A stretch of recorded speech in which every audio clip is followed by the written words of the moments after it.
We'll start with the meeting now. Hi everyone, welcome and thanks for joining on Saturday morning. Generally, the day is reserved for taking care of all your pending personal tasks and other chores, and you're spending this time with me, and trying to absorb all the do's and the hows of investing with me. I think that's an honor for me. Thank you so much for joining in.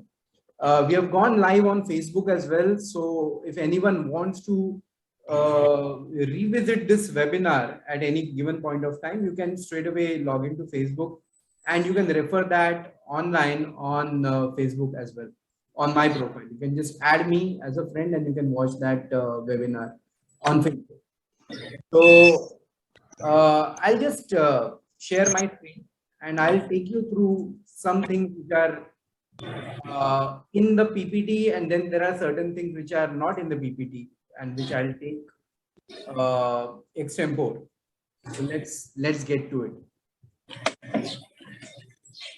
Right. So this is do's in the house of investing. I'll alternate between English and Hindi so that all of our audiences can understand. Do's and how, क्या करें और कैसे करें of investing, ये दोनों चीजें आज हम लोग कवर कर रहे हैं. Now, ये वेबिनार किस किस के लिए मैंने बनाया है? Who is this webinar for? It is for all salaried people, all self-employed people, and all retired people as well. Because this is the class of people who are truly hands-on when it comes to managing their own money, right? So these are the three types of people that will find this webinar very useful.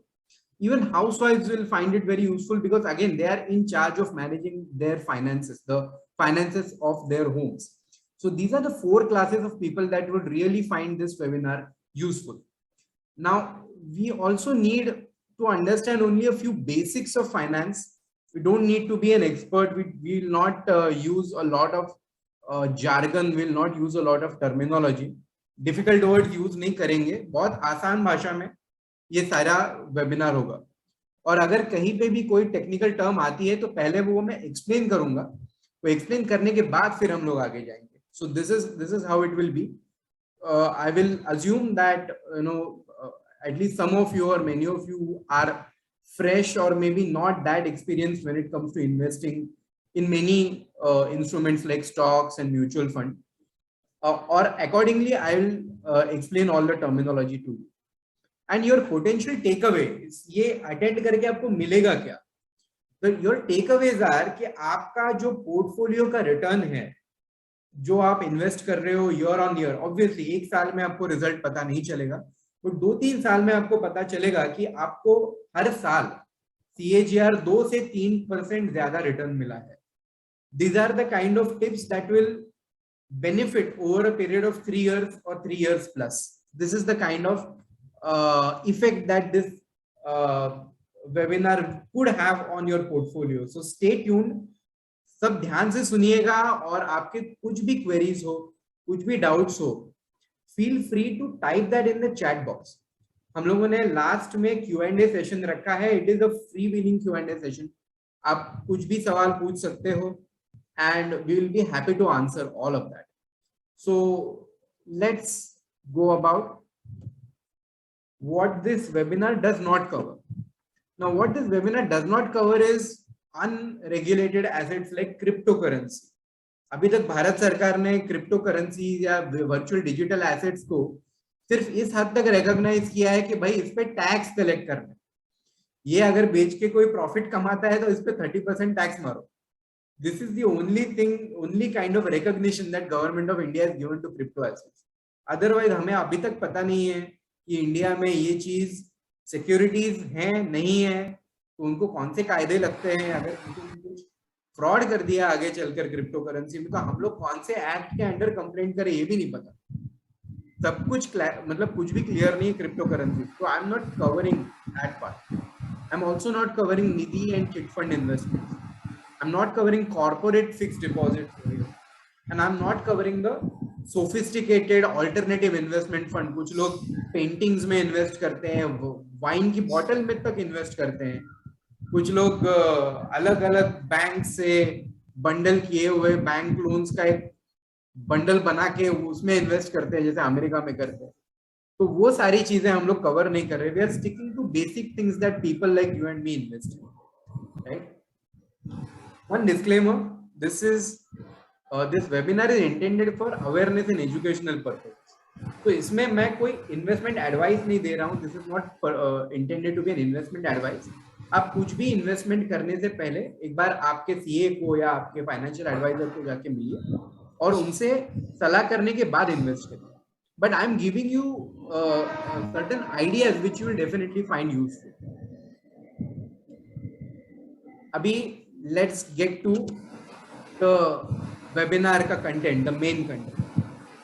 अभी हम लोग क्या क्या करते हैं? हम लोग जब इन्वेस्ट करते हैं तो हमें एक ब्रोकर का कुछ विंडो मिलता है, उसमें हम दिखते हैं कि भाई हमारे इन्वेस्टमेंट क्या क्या हम लोगों ने किए। बट होता कैसा है कि अगर शेयर्स में इन्वेस्ट करें तो ब्रोकर का विंडो अलग होता है। अगर हम लोग म्यूचुअल फंड में इन्वेस्ट करेंगे तो हर एक म्यूचुअल फंड का विंडो अलग होता है, या फिर मंथ के एंड में हमें कभी कोई एक आध स्टेटमेंट आ जाता है कि भाई आपका ये इन्वेस्टमेंट। फिर आपका बैंक का फिक्स डिपॉजिट का कहीं अलग रहता है, आपका और कोई आपके इन्वेस्टमेंट रहेंगे जैसे कि बॉन्ड्स हो, उसका स्टेटमेंट कभी अलग रहता है। तो हमारा जो इन्वेस्टमेंट का लिस्ट है, इन्वेस्टमेंट का हमारा स्टेटस है, वो बहुत बिखरा बिखरा रहता है। Some people are adept at looking at different screens at once. ये सबके बस की बात नहीं है। तो मैं ये सलाह पहले तो दूंगा कि हम कैसे कर रहे हैं, हमारी अभी की पोजीशन क्या है। पहले तो ये एक जगह पे सारी इंफॉर्मेशन इकट्ठा करें। एक जगह पे आप कैसे इकट्ठा कर पाओगे? There are many websites, wonderful websites which have given options not just to track stocks and mutual funds, they have also given you option to track your fixed deposit कि आपकी कौन से fixed deposit receipt कौन से bank में है, वो कब मैच्योर होने वाली है। there are many apps also on Android which you can use for the same purpose। तो आपको ये सारी इंफॉर्मेशन कि आपका म्यूचुअल फंड, आपका लिक्विड फंड्स, आपके इक्विटीज, आपके फिक्स्ड डिपॉजिट्स, आपके बॉन्ड, सारे की इंफॉर्मेशन एक जगह पे इकट्ठा मिलता है। तो इससे क्या होता है फायदा हमारा कि we have a firm starting point. अगर हम लोग सपोज आपने मेरा वेबिनार अटेंड कर लिया और आप सोचते हो कि यार अभी सीरियसली इन्वेस्टमेंट की जाए, तो सीरियसली इन्वेस्टमेंट करने से पहले आपको ये तो पता होना चाहिए कि right now where you stand, आपके अभी की पोजीशन क्या है। आपको पता चलेगा कि हाँ अभी अब मैं 20 लाख की मेरी इन्वेस्टमेंट है टोटल मिला, और मुझे 20 लाख से 3 साल में या 2 साल में 50 लाख तक पहुंचना है, राइट? तो ये 20 लाख से 50 लाख पहुंचना है, ये क्लैरिटी तब आती है जब आपको पता होता है कि आपके पास 20 लाख। अगर आपको आपकी गलत फहमी है कि आपके पास 20 लाख है और आप सब देख के पता चले कि नहीं यार आपके पास तो 10 ही लाख है, तो then you will have to recalibrate your expectation. तो ये बहुत जरूरी है कि start from the right earnest, you accumulate all your investment at one place. आपको पता हो कि हाँ मेरे पास आज 20 लाख की इन्वेस्टमेंट है, फिर आपके आगे की जर्नी चालू। अगर आपको पता है कि आप मुंबई में हो तो फिर आपको पता होता है कि पुणे 200 किलोमीटर पर है। अगर आपको ये पता ही नहीं है कि आप कहाँ हैं और आपको पुणे जाना है, तो आपको ये नहीं पता कि पेट्रोल कितने का भरवाना है, राइट? तो this is the kind of thing that you need to know कि आप कहाँ हो। सेकंड थिंग, आपकी जो ये वेबसाइट्स हैं, इसमें म्यूचुअल फंड की एनएवीज और स्टॉक की प्राइजेस डेली ऑटोमेटिक अपडेट हो जाती है। अगर यही चीज आप एक्सेल में ट्रैक करोगे तो हर रोज आपको हर एक मनी कंट्रोल पे जाके या बीएसई एनएसी के वेबसाइट पे जाके या म्यूचुअल फंड की रिस्पेक्टिव वेबसाइट्स पे जाके आपको प्राइजेस या एनएवीज ट्रैक करने पड़ेंगे। प्राइजेस या एनएवीज ट्रैक करने के बाद फिर आपको मैन्युअली अपडेट करने पड़ेंगे, बहुत टाइम कंज्यूमिंग एक्टिविटी। तो मेक श्योर कि आप आपका पोर्टफोलियो वेबसाइट पे ट्रैक करो ताकि ये चीज ऑटोमेट हो जाए। अभी मैं कुछ आपको वेबसाइट्स बताऊंगा, मैं स्क्रीन पे भी एक वेबसाइट दिखाऊंगा ताकि आपको अंदाजा आ जाए कि what kind of facility I am talking now. इसमें मैं कुछ बहुत कोई अलग फैसिलिटी नहीं बता रहा हूँ। You all know moneycontrol.com, but moneycontrol.com का प्रो वर्जन ज्यादा लोग यूज नहीं करते। और प्रो वर्जन में आपको काफी सारी अलग अलग फैसिलिटीज मिलती हैं, न्यूज़लेटर्स मिलते हैं। अपार्ट फ्रॉम दैट आपको पोर्टफोलियो ट्रैक करने का भी फैसिलिटी मिलता है। I will just switch my screen, I will show you कि मनी कंट्रोल पे आपको क्या दिख सकता है। तो let's go to moneycontrol.com. Can you see my screen? Just type in the chat box if you can see my screen.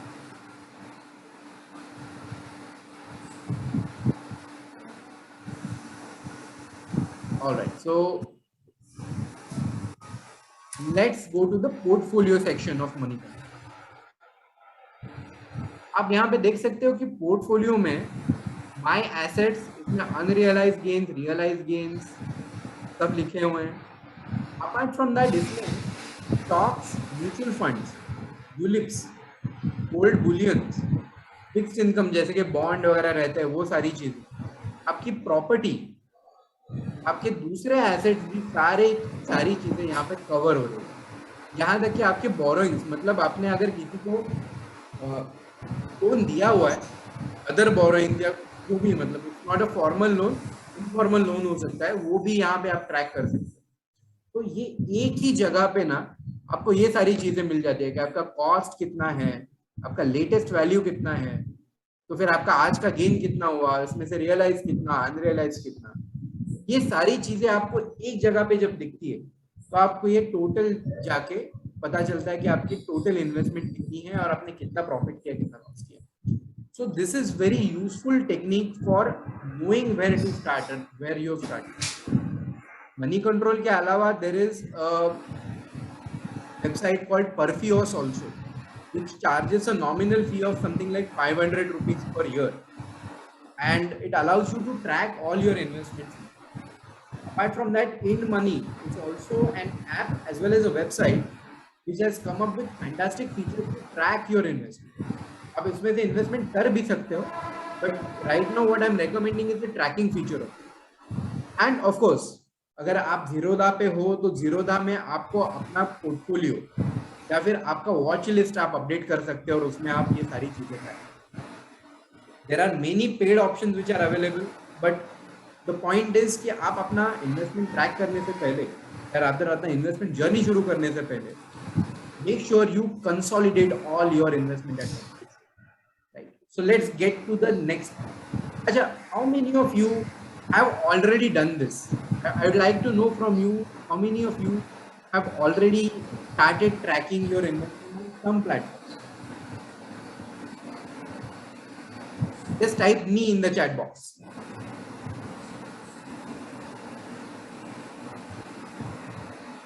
Super Mangesh, great. Which platform do you use, Mangesh, for tracking? If you can type that in the chat box as well.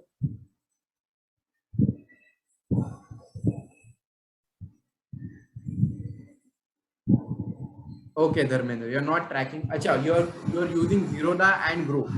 Fantastic. So you must be tracking mutual funds in Grow and equity shares in Zerodha, if I'm not wrong. So try and consolidate that onto one platform so that there are no discrepancies when it comes to different platforms and there is no confusion as a result. Advait says Zerodha, fantastic. These are the platforms that you need to use to make your life simple. So next point is know your target return. You need to know कि आपको कितने घंटे में पुणे पहुंचना है मुंबई से। आपको कोई शादी अटेंड करनी है, शादी का मुहूर्त है 10 बजे का, आप मुंबई से 8 बजे निकलते हो, 2 घंटे में आपको पुणे में पहुंचना है। तो अगर 2 घंटे में पहुंचना है तो you need to recalibrate your car का स्पीड अकॉर्डिंग। 2 घंटे में पुणे पहुंचने के लिए आपको काफी तेज दौड़ानी पड़ेगी। You have to hope against hope कि आपको ट्रैफिक जैम कहीं नहीं। You need to make this kind of calculation. Why? Because investment करने के लिए नहीं करते।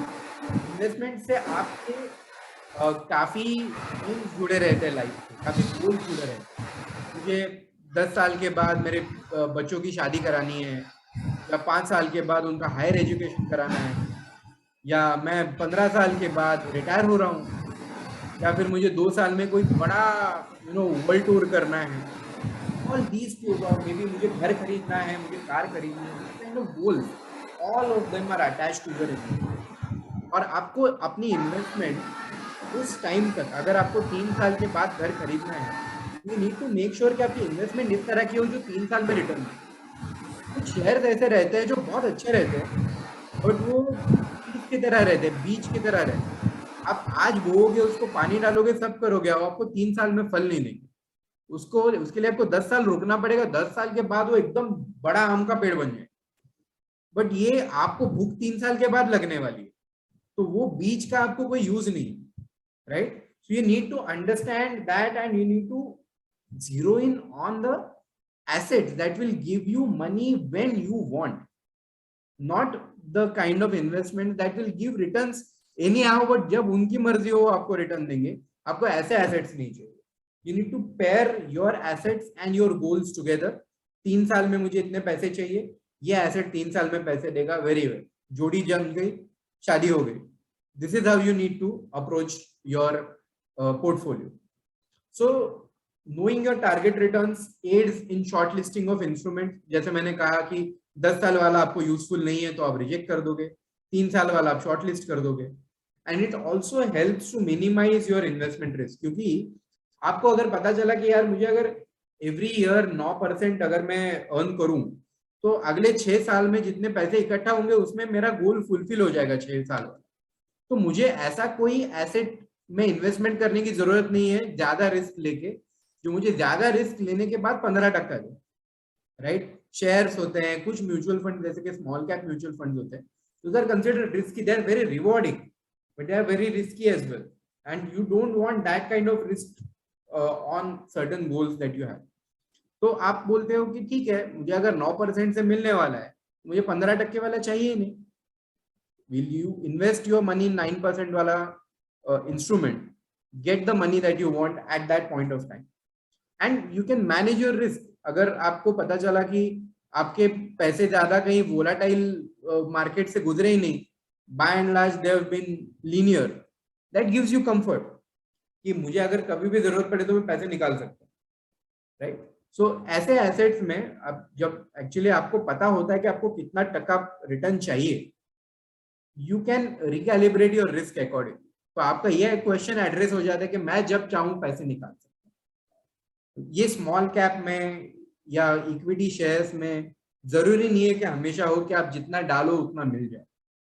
स्मॉल कैप या इक्विटी शेयर्स पहले आपको करेक्शन दे सकते हैं, फिर 2 साल के बाद उठेंगे, और ऐसे उठेंगे कि कहीं के कहीं भाग जाए, और वो 2-3 साल में वो आपको बहुत टेंशन देंगे कि यार ये नीचे चला गया, ऊपर तो नहीं, ऊपर आएगा नहीं है तो क्या होगा। All those things you will have at the back of your mind। this is a risk worth taking when your goals are long term। 10 साल के बाद बच्चे की शादी, या 15 साल के बाद retirement. For these kind of goals, these are fantastic asset classes, but for something which is falling in 2 years 3 years, these may be not that suitable। अभी आप अप्रोच कैसे लोगे, आप टारगेट कैसे करोगे, मुझे कितना परसेंट चाहिए? तो पहली बात, न्यूज में ना एवरी मंथ एक आता है कि इंडिया में अभी कितना इन्फ्लेशन है। आरबी जो गवर्नमेंट ऑफ इंडिया रिपोर्ट करती है कि कंज्यूमर प्राइस इंडेक्स इन्फ्लेशन, हम लोग जो कंज्यूमर्स हैं उनका जो इन्फ्लेशन है वो कितना है। अभी रिसेंट जो फिगर आई है for the month of April, that is 6.95%, which is pretty high, but 6.95% is not the whole story। उसमें आप ड्रिल डाउन करके देखोगे ना, तो fruits and vegetables is in excess of 11%। I think clothing is in excess of 12%। तो ये basic needs है अपनी, फूड है, क्लोथिंग है, शेल्टर है, these things are getting so expensive। 11% 12% की महंगाई इधर से बढ़ रही है। if that's the case, then you rethink the whole thing कि यार मैं फिक्स्ड डिपॉजिट में डाल रहा हूँ तो मेरा तो पैसा घट रहा है यार, मैं बॉन्ड में डाल रहा हूँ तो मेरा तो पैसा घट रहा है on the current inflation rate.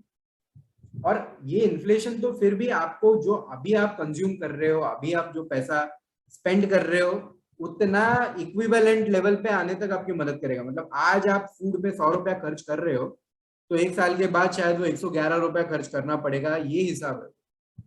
अगर आपको पता चला कि आपके खर्चे बढ़ने वाले हैं फैमिली में, आपकी फैमिली का एक्सपेंशन होने वाला है, baby is going to come और you are going to get married, तो शादी का खर्चा रहता है, या फिर you you have some near term goal which is going to come, जैसे कि एवरी मंथ आपको एक स्पेसिफिक खर्चा आएगा और ये जो आप आज नहीं कर रहे हो, तो ऐसे केस में आपका ये 11% आपको वो कवर करने में मदद नहीं करेगा। वो सिर्फ वो कवर करने में मदद करेगा जो आप आज स्पेंड करते हो। आज मैं खाना खा रहा हूँ 100 रुपए में, 111 रुपए में मैं खाना खाऊंगा, मैं ताज में नहीं जा पाऊंगा, ताज में जाके खाना नहीं खा पाऊंगा। अगर मैं उडुपी होटल में जा रहा हूँ, उडुपी होटल में 11 रुपए ज्यादा खर्च करने पड़ेंगे। अगर आपको अपनी लाइफस्टाइल इंप्रूव करनी है, अगर आपको नए गोल्स आपके फुलफिल करने हैं, तो ये आपके लिए काम का नहीं है। तो आपको 11% से ज्यादा रिटर्न की जरूरत होगी, 15%, 16%, इट मे बी। तो आपका अप्रोच क्या हुआ, सीपीआई 11% प्लस मुझे 4% और चाहिए, सीपीआई प्लस इन्फ्लेशन, ये अप्रोच आप ले सकते हो। अब लाइफस्टाइल इन्फ्लेशन, अगर आपको आज आप नॉर्मल फोन यूज कर रहे हो, कल को जाके आपको आईफोन यूज करना है या कोई हायर एंड स्मार्टफोन यूज करना है, तो that is a lifestyle inflation, you need to account for that also. और ये सब करने के बाद एक नंबर आपके दिमाग में आएगा कि हाँ 16% कर दूं तो शायद हो जाएगा। तो ये 16% आपका टारगेट रिटर्न है, और 16% बहुत ज्यादा है, let me tell you that. तो ऐसा नहीं होगा कि आप सिंपल इंस्ट्रूमेंट्स में इन्वेस्ट करोगे और आपको 16% मिल जाएगा, आपको थोड़ी रिस्क उठानी पड़ेगी, राइट। तो रिस्क कैसे उठाएं, कौन सी रिस्क उठाएं, उसके लिए you need to refer to an expert, क्योंकि रिस्क किसमें ज्यादा है किसमें कम है उसकी समझ एक्सपर्ट्स में ज्यादा होती है। They could be a financial or investment advisor, they could be a chartered accountant, they could be certified financial planner, they could be anyone, they could be SEBI registered investment advisor, but उनसे आप पूछो कि इसमें कितना risk है और उसके मुकाबले मुझे कितना रिटर्न मिल रहा है। अगर आप थोड़ा ज्यादा रिस्क लेके बहुत ज्यादा रिटर्न अगर आपको मिल रहा है, that's the best case scenario for you, and this is what you need, this kind of input is what you need from your expert. Now I am moving to the next point, decide your asset allocation. Asset allocation मतलब क्या होता है, simple भाषा में कि भाई मैं share में इतना पैसा डालूंगा, म्यूचुअल फंड में इतना पैसा डालूंगा, एफडी में इतना इतना पैसा रखूंगा, क्योंकि वो पैसा मेरे नियर टर्म गोल्स को फुलफिल करेगा, या मुझे डर लग रहा है मार्केट गिरेगा जो भी है, तो मैं थोड़ा पैसा एफडी में ज्यादा डाल के रखता हूँ, राइट। क्योंकि या फिर मेरा रिटायरमेंट नजदीक आ रहा है, मैं शेयर में ज्यादा डाल के क्या करूंगा, तो एफडी में डाल दूंगा। तो ये जो एलोकेशन रहता है ना आपका, बंटवारा जो रहता है कि इतना पैसा इसमें इतना पैसा उसमें, इसको कहते हैं एसेट एलोकेशन, सिंपल भाषा में। तो एसेट एलोकेशन से आपको 2-3 चीजें मुमकिन हो जाती है। एक ये है कि it helps you deploy investment in line with your needs, कि ठीक है मुझे मेरी नीड्स शॉर्ट टर्म की ज्यादा है तो मैं एफडी में ज्यादा डालूंगा, मेरी नीड लॉन्ग टर्म की ज्यादा है तो मैं शायद स्टॉक्स में ज्यादा पैसे इन्वेस्ट करूंगा, राइट। तो this is what you can do when you have a clear asset allocation in your। इससे ये भी होता है कि आपका जो रिस्क एपेटाइट अगर लिमिटेड है, आपको डर लग रहा है ज्यादा स्टॉक्स में, 40% ही मैं भाई स्टॉक्स में पैसा डालूंगा, मेरा 60% मैं एफडी में रख दूंगा, ये भी हो सकता है। जितना आप हैंडल कर सकते हो रिस्क, उतना आप उस हिसाब से आपका एसेट एलोकेशन बना सकते हो। एसेट एलोकेशन बनाने के लिए क्या क्या करना पड़ेगा, क्या क्या सोचना पड़ेगा आपको, you will have to think of your age, आपकी उम्र, आप पे कितने डिपेंडेंट्स है, जितने आप पे ज्यादा डिपेंडेंट्स है उतना आपको कम रिस्क लेना पड़ेगा, क्योंकि एक बार पैसा आपका कम हो जाए तो आपको टेंशन आएगा कि यार इतने डिपेंडेंट्स है कैसे करूं। तो you will need to allocate less amount to riskier assets and maybe more amount to safer assets, and you'll also need to take consideration of your income. अगर आपका इनकम ज्यादा है तो आपके रिस्क एपेटाइट ज्यादा है, आप बिल्कुल डरिए मत स्टॉक्स में म्यूचुअल फंड में पैसा डालने के लिए। इनकम ज्यादा मतलब कितनी ज्यादा, ज्यादा एज इन आपकी जितनी करंट नीड्स हैं वो फुलफिल करके आपको अगर 30 to 40% ऑफ योर इनकम बच रहा है, then that is a classic sign that you have extra income, sufficiently extra to meet your future goals. अगर आप जैसे बोलते हैं ना, हैंड टू माउथ लोग होते हैं, जितनी मेरी नीड है उतनी मुझे सैलरी मिलती है, मैं कुछ सेव ही नहीं करता, तो देन आपकी सैलरी ज्यादा नहीं है, आपका इनकम ज्यादा नहीं है. तो एनालाइज दैट कि आपका कितना एक्सपेंस है, उससे आपको कितना ज्यादा इनकम मिल रहा है. और आपको 30-40% या उससे ज्यादा इनकम मिल रहा है, by all means just invest in some amount in riskier assets like stocks, like equity oriented mutual funds, और आपका पोर्टफोलियो बढ़ेगा, आपकी वेल्थ बढ़ेगी. एंड ऑफ कोर्स यहाँ पे भी यही चीज applicable, you have to take expert advice on how to make the most suitable asset allocation for you. अभी मैंने 3 पॉइंट्स कवर कर लिए, एक मैं पोल ले लेता हूँ. A poll will flash on your screen and let's see how many of you answer that. तो मैं जैसे पूछना चाहूंगा कि how many of you have earned less than 20% और 20 to 50%. कितना आपको आपके पोर्टफोलियो पे लास्ट 3 साल में कितना रिटर्न मिला है? आपके पास 5 ऑप्शंस हैं, less than 20, 20 to 50, 50 to 100, more than 100, and आप ट्रैक नहीं करते हो, आपको नहीं पता, तो that's the last option for you. Has that question flashed on everyone's screen?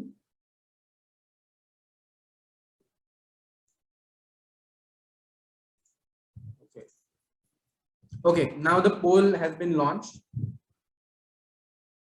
You can just straight away, yes, okay.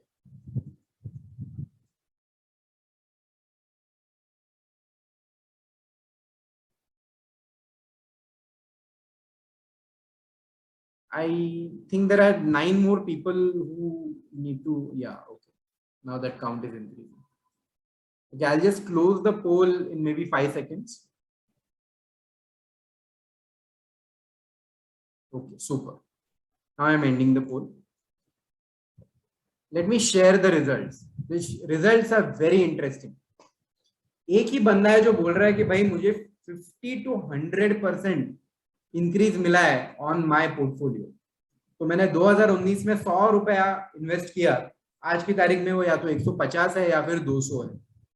Only one such person. Otherwise 5 people have voted that their money has grown from 100 to 120 in 3 years, or maybe even less than that. And there are 6 people who do not track at all.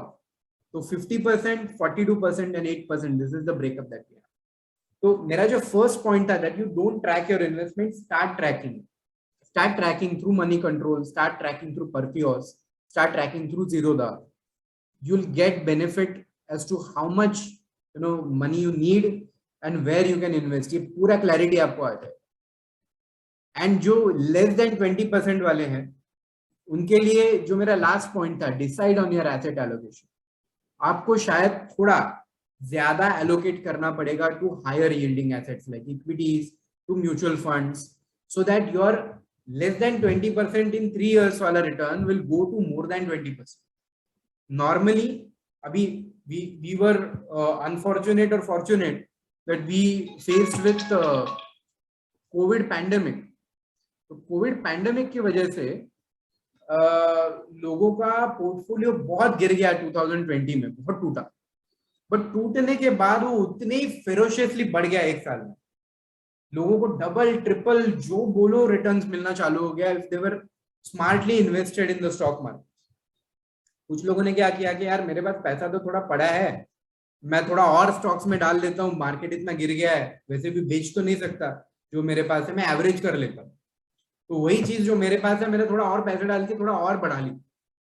ये बढ़ाने के बाद 2021 में जब market बढ़ा, they got more than the amount that they had lost in 20. They more than recovered. और उनका portfolio CAGR terms में अगर आप 2019 to 21 देखोगे, आपको दिखेगा कि यार इनका पोर्टफोलियो तो 15% से बढ़ा है. लेकिन 15% से बढ़ने के बाद मतलब वो जो बीच की स्टोरी वो नहीं दिखाई देती कि वो 15% घटा भी था. 15% घटने के बाद वो पूरा रिकवर करके वापस 15% ऊपर चला गया. ये चीज होती है जब आप एसेट एलोकेशन डिसाइड करते हो और आपका इन्वेस्टमेंट आप प्रॉपरली एलोकेट करते हो। एसेट एलोकेशन डिसाइड करना मतलब क्या होता है, मेरा अगर पोर्टफोलियो में मैंने 2019 में मैंने सोचा कि 40% म्यूचुअल फंड में डालूंगा, इक्विटी ओरिएंटेड म्यूचुअल, 60% ने एफडी में डाला, वेरी गुड। 2020 आ गया, मेरे म्यूचुअल फंड की जो वैल्यू थी वो 40 घट के 20 हो गई, मेरा एफडी उतना ही था, तो मेरा 60 रुपए एफडी और 20 रुपया मेरा म्यूचुअल फंड बन गया। 2/3 और rather 3/4 of my portfolio is now invested in FD, but मैंने सोचा था कि मैं 60% ही रखूंगा, 75% 3/4 नहीं रखूंगा। तो what do? I put money from my pocket. I decide कि नहीं, ये जो मेरा 40 का 20 हुआ है तो मैं और 20 रुपीज डाल लेता हूँ म्यूचुअल फंड। 20 रुपीज डाल लिया तो वापस मेरा 60 और 40 हो गया परसेंटेज, बराबर है। अब जब अगला साल आएगा और मेरा वो 40 का 80 बन जाएगा, म्यूचुअल फंड डबल हो जाएगा, it is at that point of time फिर आप वापस आओगे कि नहीं, अभी मुझे मेरा एसेट एलोकेशन क्या है, 60% for fix deposit, 40 for mutual fund. अभी कितना है, 80 और 60 हो गया, तो मैं 40 बेच दूंगा। इससे ये होता है कि आपका जब पोर्टफोलियो गिरता है तो आप सस्ते में शेयर्स या म्यूचुअल फंड खरीद लेते हो, और जब आपका म्यूचुअल फंड या शेयर बढ़ते हैं तो आप टाइम पे प्रॉफिट भी बुक कर लेते हो। ये फायदा है एसेट एलोकेशन दिमाग में क्लियर होने का, मेरा कुछ भी हो जाए 40% ही होना चाहिए। अभी कितना दिख रहा है, 20%, परचेस करो। अभी कितना दिख रहा है, 80%, सेल कर दो। ये चीज ऑटोमेटिकली हो जाती है आपके पोर्टफोलियो में अगर आपका एसेट एलोकेशन क्लियर हो। अच्छा, I am just turning off this is, these are the results that we got. I think everyone is able to see the results. There is a lot of scope when it comes to improving your returns. और ये अपना webinar बना ही इसलिए कि हम लोग जो अपने पोर्टफोलियो रिटर्न्स है वो इंप्रूव करें, ज्यादा रिस्क लिए बिना। So now let's come to the next point. Identify your laggards. या आपका पोर्टफोलियो में ऐसा कुछ ना कुछ तो छुपा रहता है कि जो आपको रिटर्न नहीं दे रहा है। वो कोई स्टेट बैंक ऑफ इंडिया का एफडी होगा जो आपको 5% दे रहा है, या फिर कोई आपका ऐसा शेयर होगा जो कोविड में गिर गया लेकिन बढ़ा ही नहीं 2021 में या 2022 तक, राइट? ऐसे भी हो सकते हैं। या फिर कोई ऐसा बॉन्ड हो जो रिटर्न तो ठीक ठाक दे रहा है बट उस पे यार इंटरेस्ट पे भी टैक्स लगता है। आप 30% टैक्स ब्रैकेट में हो तो आपका 30% वो टैक्स में चला जाता है, और जो भी आपका कैपिटल गेन है वो भी 20% से जाता है, 20% विदाउट इंडेक्सेशन। बॉन्ड का ये पॉइंट है जो मैं आपको आगे चल के बताऊंगा। Taxation is also something that impacts your portfolio returns. तो आपको ये देखना पड़ेगा कि आपका पोर्टफोलियो रिटर्न पोस्ट टैक्स कितना है। अगर आपका प्री टैक्स अच्छा है बट पोस्ट टैक्स कम है, तो मैंने परसों मेरी प्रोफाइल पे एक मीम शेयर किया था, वो एकदम मसल वाला कुत्ता जो मेरा पोर्टफोलियो का प्री टैक्स रिटर्न है, और एकदम सुस्त कुत्ता जो पोस्ट टैक्स रिटर्न है। अगर मेरे पास हो तो मैं दिखा दूंगा। तो ये इस तरह का आपको पोर्टफोलियो का सिनेरियो बन जाता है। अगर 20% 30% अगर आप अपने पोर्टफोलियो अर्निंग्स पे टैक्स में दे रहे हो तो व्हाट इज लेफ्ट, राइट? तो tax is also something that you need to take care of. Now coming to identification of laggards, why do you need to identify? It helps restrict your portfolio downside and avoid potential underperformance. अगर आपको पता चलेगा कि कोई Covid का है, there is a pandemic going on Covid का, और लॉकडाउन खत्म होने का नाम ही नहीं ले रहा, तो ऐसे हालत में क्या होगा, जो आपके रिटेल स्टॉक्स होंगे, फैशन रिटेल, जैसे कि आदित्य बिरला फैशन रिटेल है, पैंटालून्स वगैरह जो दुकान है, वो तो इसेंशियल में नहीं आते, वो तो बंद रहेंगे। गवर्नमेंट उनको खोलने की परमिशन नहीं देगा। अगर वो 2-3 महीने तक बंद रहे तो उनके अर्निंग्स की वाट लगने वाली है। तो ऐसे केस में आप वैसे अंडर परफॉर्मर्स टाइम पे आइडेंटिफाई करके, ऐसे लैगार्ड्स आप टाइम पे आइडेंटिफाई करके बेच सकते हो ताकि आपको और लॉस ना हो। ऐसे भी लैगार्ड्स है, जैसे कि मैंने कहा स्टेट बैंक ऑफ इंडिया का फिक्स डिपॉजिट क्योंकि 5% ही दे रहा है, तो 5% से ज्यादा आपको कहीं और मिल रहे हैं, ऑफकोर्स मिल रहे हैं। कहाँ मिल रहा है मैं आपको बताता हूँ, जस्ट स्टे ट्यून्ड। तो वो आप इन्वेस्टमेंट निकाल के दूसरे एसेट क्लास में आप डाल सकते हो। उस एसेट क्लास में रिस्क भी ज्यादा नहीं है, उतनी रिस्क है जितनी कि एसबीआई में, शायद उससे भी कम हो, और आपको रिटर्न 1-1.5% से ज्यादा मिल रहे हैं। That is wonderful. तो ऐसे लैगार्ड्स, अब अंडर परफॉर्म, जो अंडर परफॉर्मर्स हैं, अब निकाल बाहर कर दो अपने पोर्टफोलियो से। आपको कौन से इंस्ट्रूमेंट्स के लिए कौन से इंस्ट्रूमेंट्स ऐसे हैं जो लैगार्ड हो सकते हैं? तो look for performers of bonds post tax performance. आप देखो post tax performance of bonds typically आपको खराब दिखेगा, क्योंकि 20% विदाउट इंडेक्सेशन जितना आपको मिल रहा है 20% सरकार खा लेती है। Short term, ultra short term money market mutual funds या लिक्विड फंड्स, बहुत लोग पैसा लिक्विड फंड में डालते हैं, बट आपको पता है कि लिक्विड फंड अगर आपने एक साल में सपोज रिडीम कर दिया, तो उसमें आपको जितना भी अर्निंग्स होता है ना, वो पूरा आपके स्लैब रेट के हिसाब से टैक्स होता है। अगर आप 20% टैक्स ब्रैकेट में हो तो उस पर 20% टैक्स लगेगा, आप 30% हो तो 30% पे टैक्स लगेगा। Now that is not a good news as it is. Liquid funds have been under performing for the last year और ईयर एंड हाफ और प्रोबेबली मोर। वो अंडर परफॉर्म किए हुए रिटर्न से भी आप 20-30% निकाल लोगे तो बचेगा क्या? तो वैसे आप कैटेगरीज ढूंढो, मोस्ट लाइकली आपको आपके लैगार्ड्स मिल जाएंगे। अब अपना दूसरा पॉइंट ये है कि आपका जो डेट का और इक्विटी ओरिएंटेड म्यूचुअल फंड्स है, डेट ओरिएंटेड मतलब जो ऐसे म्यूचुअल फंड जो बॉन्ड में इन्वेस्ट करते हैं, सरकारी बॉन्ड्स में वगैरह, इक्विटी ओरिएंटेड है जो स्टॉक्स में इन्वेस्ट करते हैं।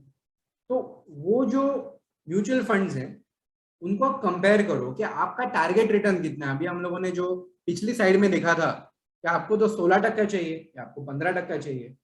आपका इक्विटी ओरिएंटेड म्यूचुअल फंड अगर साल दर साल आपको 16% से कम रिटर्न दे रहा है, या आपको आपका डेट म्यूचुअल फंड है उससे आपको, चलो ठीक है, यूर सीकिंग कंफर्ट कि आपका पैसा घटेगा नहीं इसलिए आपने डेट में डाला, फेयर इनफ, बट उसमें से भी आपको अगर 8-10% मिल रहा है तो अच्छी बात है। अगर वो 6%, 7% मिल रहा है तो अगेन वो भी अंडर परफॉर्म कर रहा है। तो आप कंपेयर करो कि आपको टारगेट कितना है, उस कैटेगरी का एवरेज कितना है। ये चीज आपको कैसे ढूंढनी है वो भी मैं आपको वेबिनार में आगे बताता हूँ। It is very easy to find कि कैटेगरी का एवरेज कितना है। अगर मान लो कि डायनामिक कॉर्पोरेट बॉन्ड फंड्स है, डायनामिक फंड्स का एवरेज एक साल का 9% है। सारे फंड्स का एवरेज लगा के मैंने 9% कैलकुलेट कर लिया। मेरे फंड का एवरेज, मेरे फंड का परफॉर्मेंस कितना है? 7%। तो that is a laggard for me. अगर मेरे फंड का एवरेज परफॉर्मेंस इज 10%, तो वो it is higher than average, तो वो फिर मैं उसमें बना रहूंगा। That is what you need to do to identify your laggards, right? अगर आपके पास स्टॉक्स है तो आप कंपेयर करो आपके इक्विटी शेयर्स का performance with your target return. Equity से आपको कितना टारगेट है? 16%।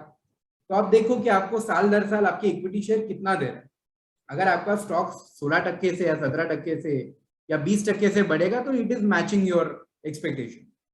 If it is dropped in value और if it is given only 8-10% compare to the kind of risk you're taking, क्योंकि स्टॉक्स तो रिस्की रहता है, तो वो आप निकाल बाहर करो। Remove the laggards from your portfolio. ये आप खुद कर सकते हो। अगर आप खुद नहीं कर सकते हो या फिर आपको बहुत मगजमारी है, यार बहुत मगजमारी है ये सब करना, बहुत इतना टाइम नहीं है मेरे, go to an expert, get this done, because ये सारी चीजें करनी ही पड़ती है। आपको वेल्थ क्रिएशन अगर करना है, आपका पैसा आपको आपके गोल्स को फुलफिल करना चाहिए, ऐसा अगर आपको लग रहा है, you have to go to, ये ऑप्शनल नहीं है, ये करना ही पड़ेगा। तो आप खुद करो या एक्सपर्ट से करवाओ। तो ये दोनों ऑप्शंस हैं आपके पास। Now I will come to the next point. ये लैगार्ड्स तो आपने आइडेंटिफाई कर लिए, चलो you know that your State Bank of India का एफडी इज लैगिंग बिहाइंड, तो आपने वो निकाल बाहर कर दिया, लेकिन पैसा डालना भी तो पड़ेगा भाई, किधर पैसा कहाँ डाले? तो ऐसे केसेस में आपके जो बैंक एफडी है, you can replace those bank FDs with some of the postal saving schemes। अगर आप 4 या 5 ईयर के लिए एफडी खोल के रख रहे हो, that's not a good idea in today's day and age. Why? I'll show you the difference. Similarly, replacement of short term, ultra short term, जैसे मैंने बोला ना कि ये लोग दे ही रहे 3.5%, 4% पर ईयर, उसमें से भी आपका स्लैब रेट लग जाएगा, तो वो उसके गेन्स तो आपके वैसे भी निकल जाने हैं। तो आपको हाथ में पड़ेगा 3%, 2.5%, which is not a great amount. ये आप हटा के उसकी जगह आप एक्चुअली सेविंग बैंक अकाउंट भी खोल लोगे ना, तो भी आपको ज्यादा मिलेगा। अभी मैं कौन सी सेविंग बैंक अकाउंट की बात कर रहा हूँ, I will come to that in one of my next slide, so stay tune. थोड़ा सस्पेंस बढ़ा रहा हूँ, बट ये इसीलिए कर रहा हूँ ताकि आपको थोड़ा इंटरेस्ट है। आइडियाज तो अच्छे लग रहे हैं कि भाई यार रिस्क ले रहा हूँ लिक्विड फंड का, लिक्विड फंड का रिस्क लेके रिटर्न नहीं मिल रहे, सेविंग अकाउंट में ज्यादा मिल रहे हैं, कैसा है भाई? मैं बता देता हूँ कि आपको कैसे हो सकता है ये।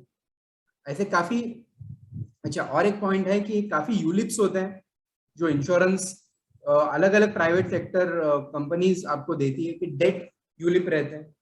डेट यूलिप का प्रॉब्लम सिर्फ इतना ही है कि उनके चार्जेस ज्यादा रहते हैं as compare to debt funds, तो आप उनको रिप्लेस कर दो। बॉन्ड का क्या प्रॉब्लम है, मैंने जैसे कहा कि 20% विदाउट इंडेक्सेशन टैक्सेशन पड़ता है।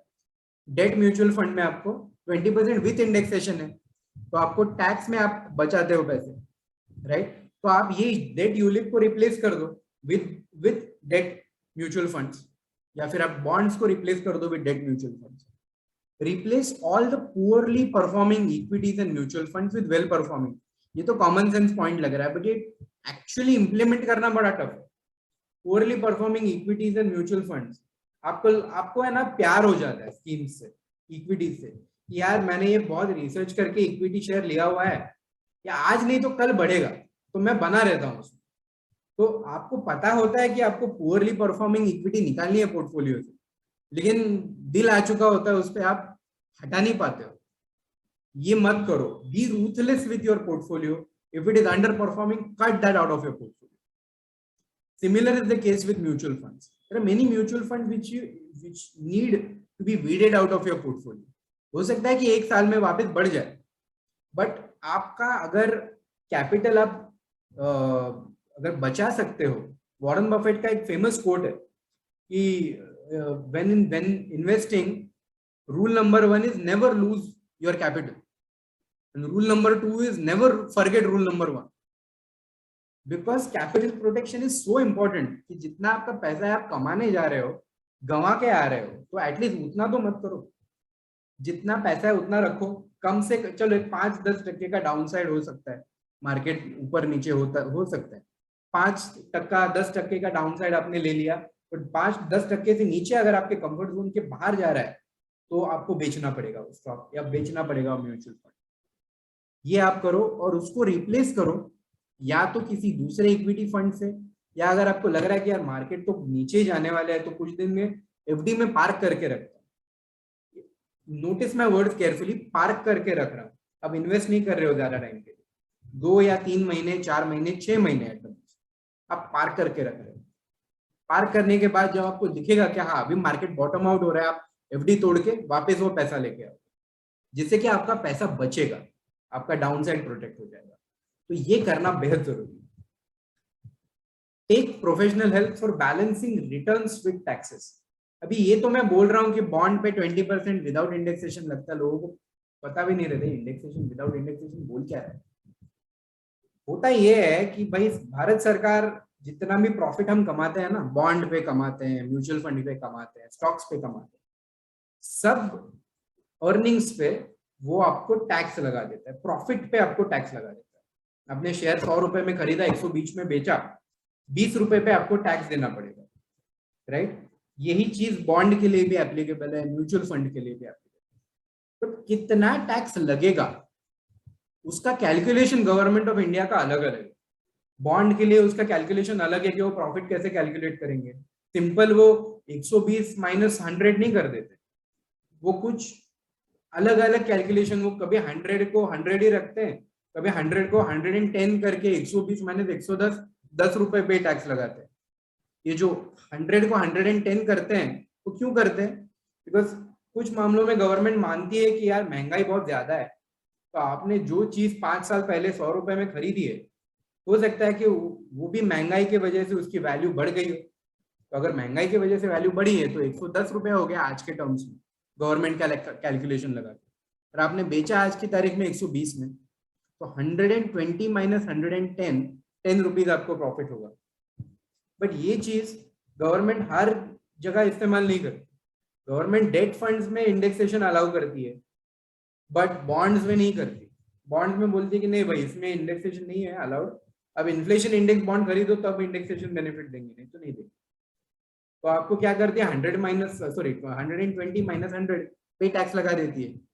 अब ये सब चीजें समझना नॉर्मल लोगों के बस के बाहर हो जाता है, और इसके लिए you need to take professional help, you need to go to a chartered accountant, उनको ये आपका पोर्टफोलियो को ऑडिट करवाओ उससे, यार मेरे पास ये सारी चीजें हैं, किस किस चीज पे कितना कितना टैक्स लगेगा मुझे बताओ, और मुझे अगर ये चीज हर एक मतलब ये सारी चीजें अगर इस साल में बेचनी है तो मुझे टैक्स कितना लगेगा।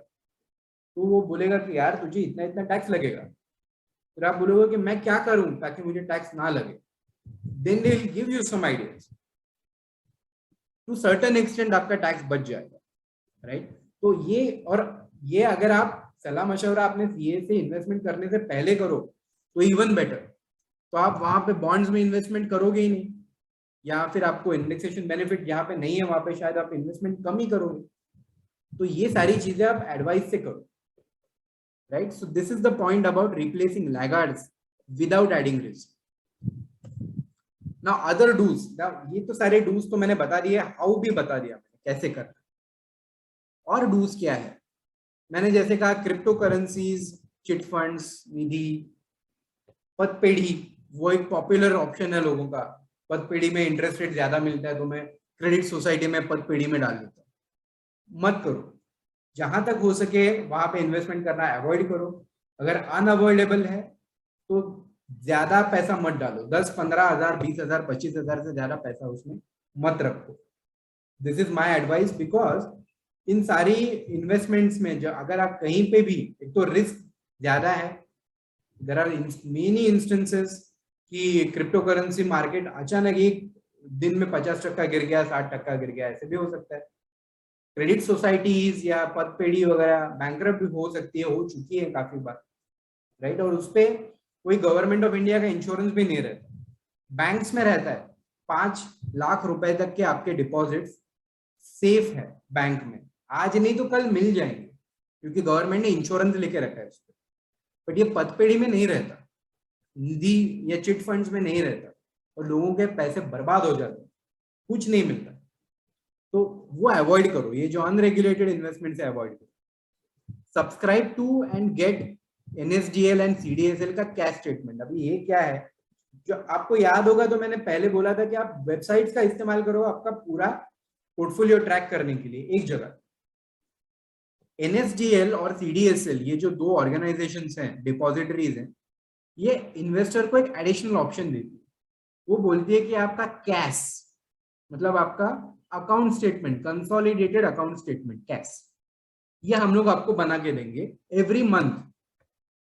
तो एवरी मंथ क्या होगा, आपके ईमेल एड्रेस, इनबॉक्स में एक PDF फाइल आती है, उसमें पूरा आपके इन्वेस्टमेंट का कच्चा चिट्ठा लिखा होता है कि आपका इतना स्टॉक्स में इन्वेस्टमेंट है, इतना म्यूचुअल फंड्स में इन्वेस्टमेंट आपका है, अदर इन्वेस्टमेंट्स इतनी इतनी है, पूरा आपको बना के देते हैं फ्री, कोई कॉस्ट नहीं है उसके लिए। अगर ये फैसिलिटी का हम लोग इस्तेमाल कर पाए तो नथिंग लाइक इट, राइट। इसमें maybe fix deposits absent रहेंगे and that you will have to add somewhere, तो फेयर इनफ। बट अगर आपकी फिक्स डिपॉजिट में इन्वेस्टमेंट है ही नहीं तो then CAS itself will act as a consolidated tracker for you. Third point is keep realistic expectations. जब लोग इक्विटी की बात करते हैं, म्यूचुअल फंड्स की बात करते हैं, लोगों को लगता है ये लक्ष्मी चिट फंड की तरह है, फिर हेरा फेरी वाली मूवी की, 2 साल में पैसा ट्रिपल क्वाड्रुपल जो भी बोल लो, 1 साल में पैसा डबल। ये जरूरी नहीं है कि ऐसा, अगर कोई कोविड आए तो 1 साल में पैसा हाफ भी हो सकता है। या फिर आपने अगर किसी गलत स्टॉक में इन्वेस्टमेंट कर लिया, भले बुल मार्केट चल रहा है फिर भी वो स्टॉक 52 वीक लो पे दिखता है। तो ये एक्सपेक्टेशन टेम्पर्ड रखना बेहद जरूरी है। ये जो लोग म्यूचुअल फंड चलाते हैं, 2000 CA plus CFA plus MBA ऐसे क्वालिफिकेशन लेके फंड मैनेजर लेके 8-8 10-10 साल वही काम करके फंड मैनेजर बन के फंड मैनेज करते हैं। इन स्पाइट ऑफ दैट उनसे तो 20% ही निकलता है साल का, या 22% ही निकलता है। कुछ तो बात होगी कि उनसे 20 या 22% ही निकलता है, डबल नहीं होता पैसा एक साल में, क्यों नहीं होता? इतनी पढ़ाई की उसका क्या फायदा?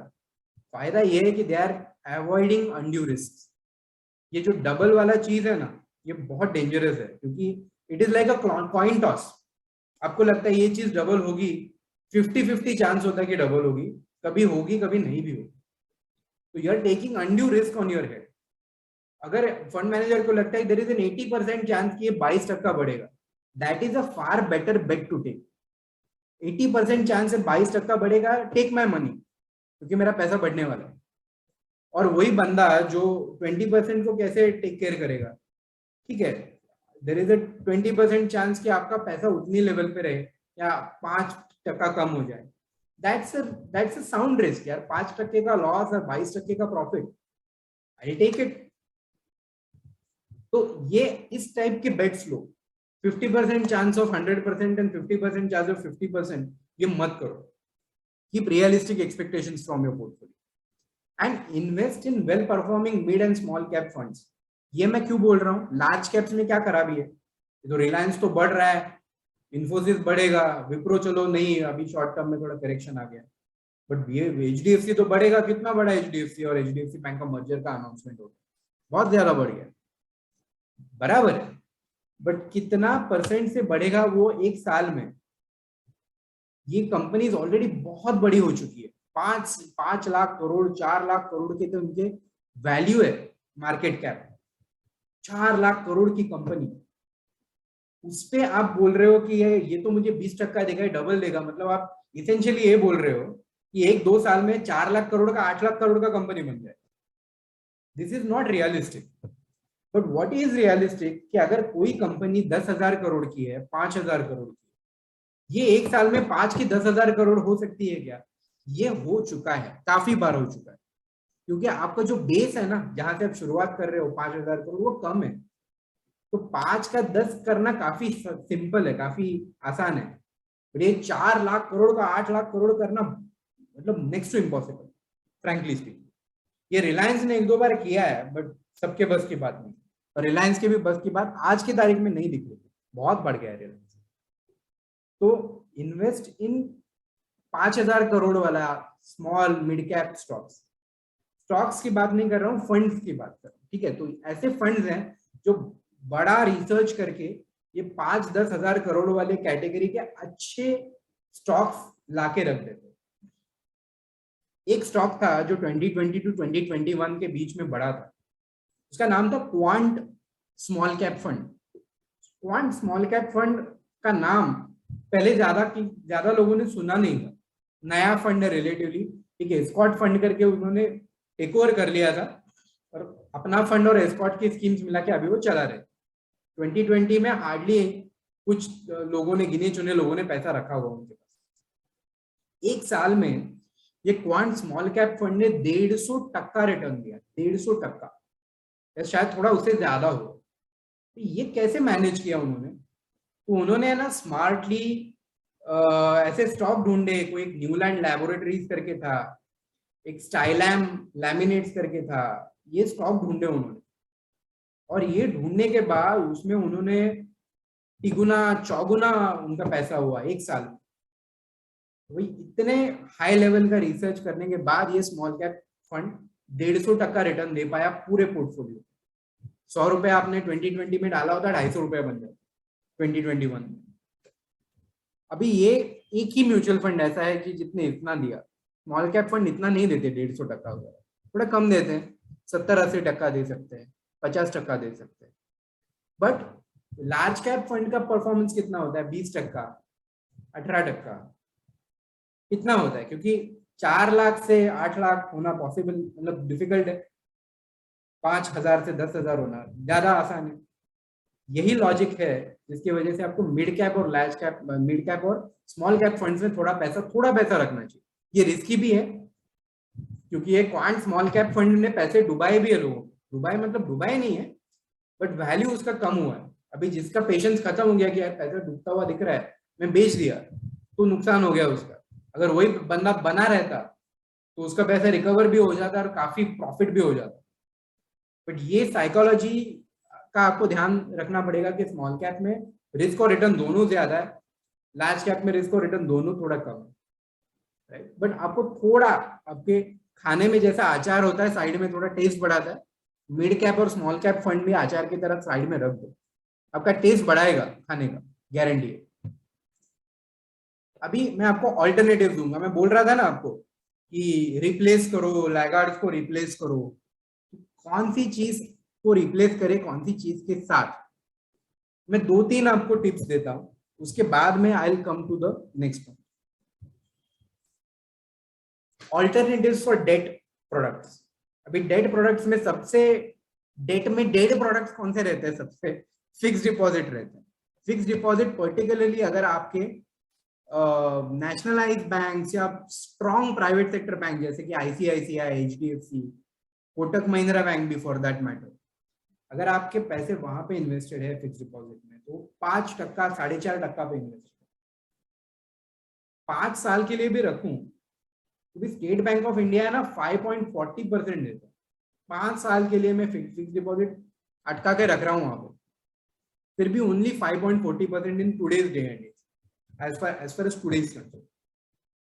तो मैं क्या करूंगा, मुझे पैसे पार्क करने हैं 5 साल के लिए, सेफली कहीं पार्क करने हैं, इक्विटी में नहीं डालना, तो मैं क्या करूं, you are better off going for national saving certificate.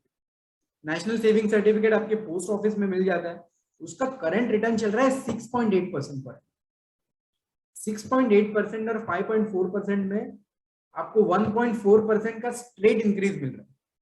और ये मैं आपको ये नहीं बोल रहा हूँ कि किसी छोटे बैंक में डाल दो, कोऑपरेटिव बैंक में डाल दो, ये सरकार में आप डाल रहे हो, भारत सरकार आपसे पैसा ले रहा है, ज्यादा पैसा ले रहा है, मतलब ज्यादा आरओआई आपको दे रहा है, 1.4% मोर।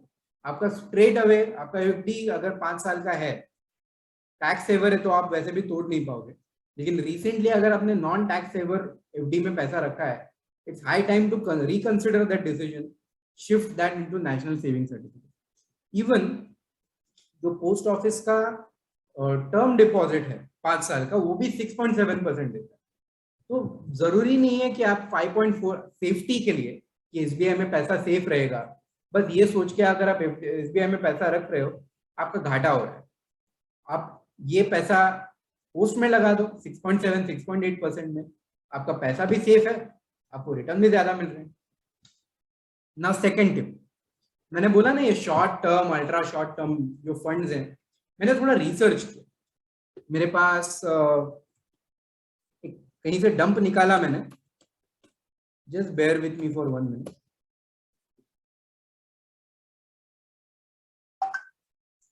ये कुछ फंड्स का मैंने डंप निकाला,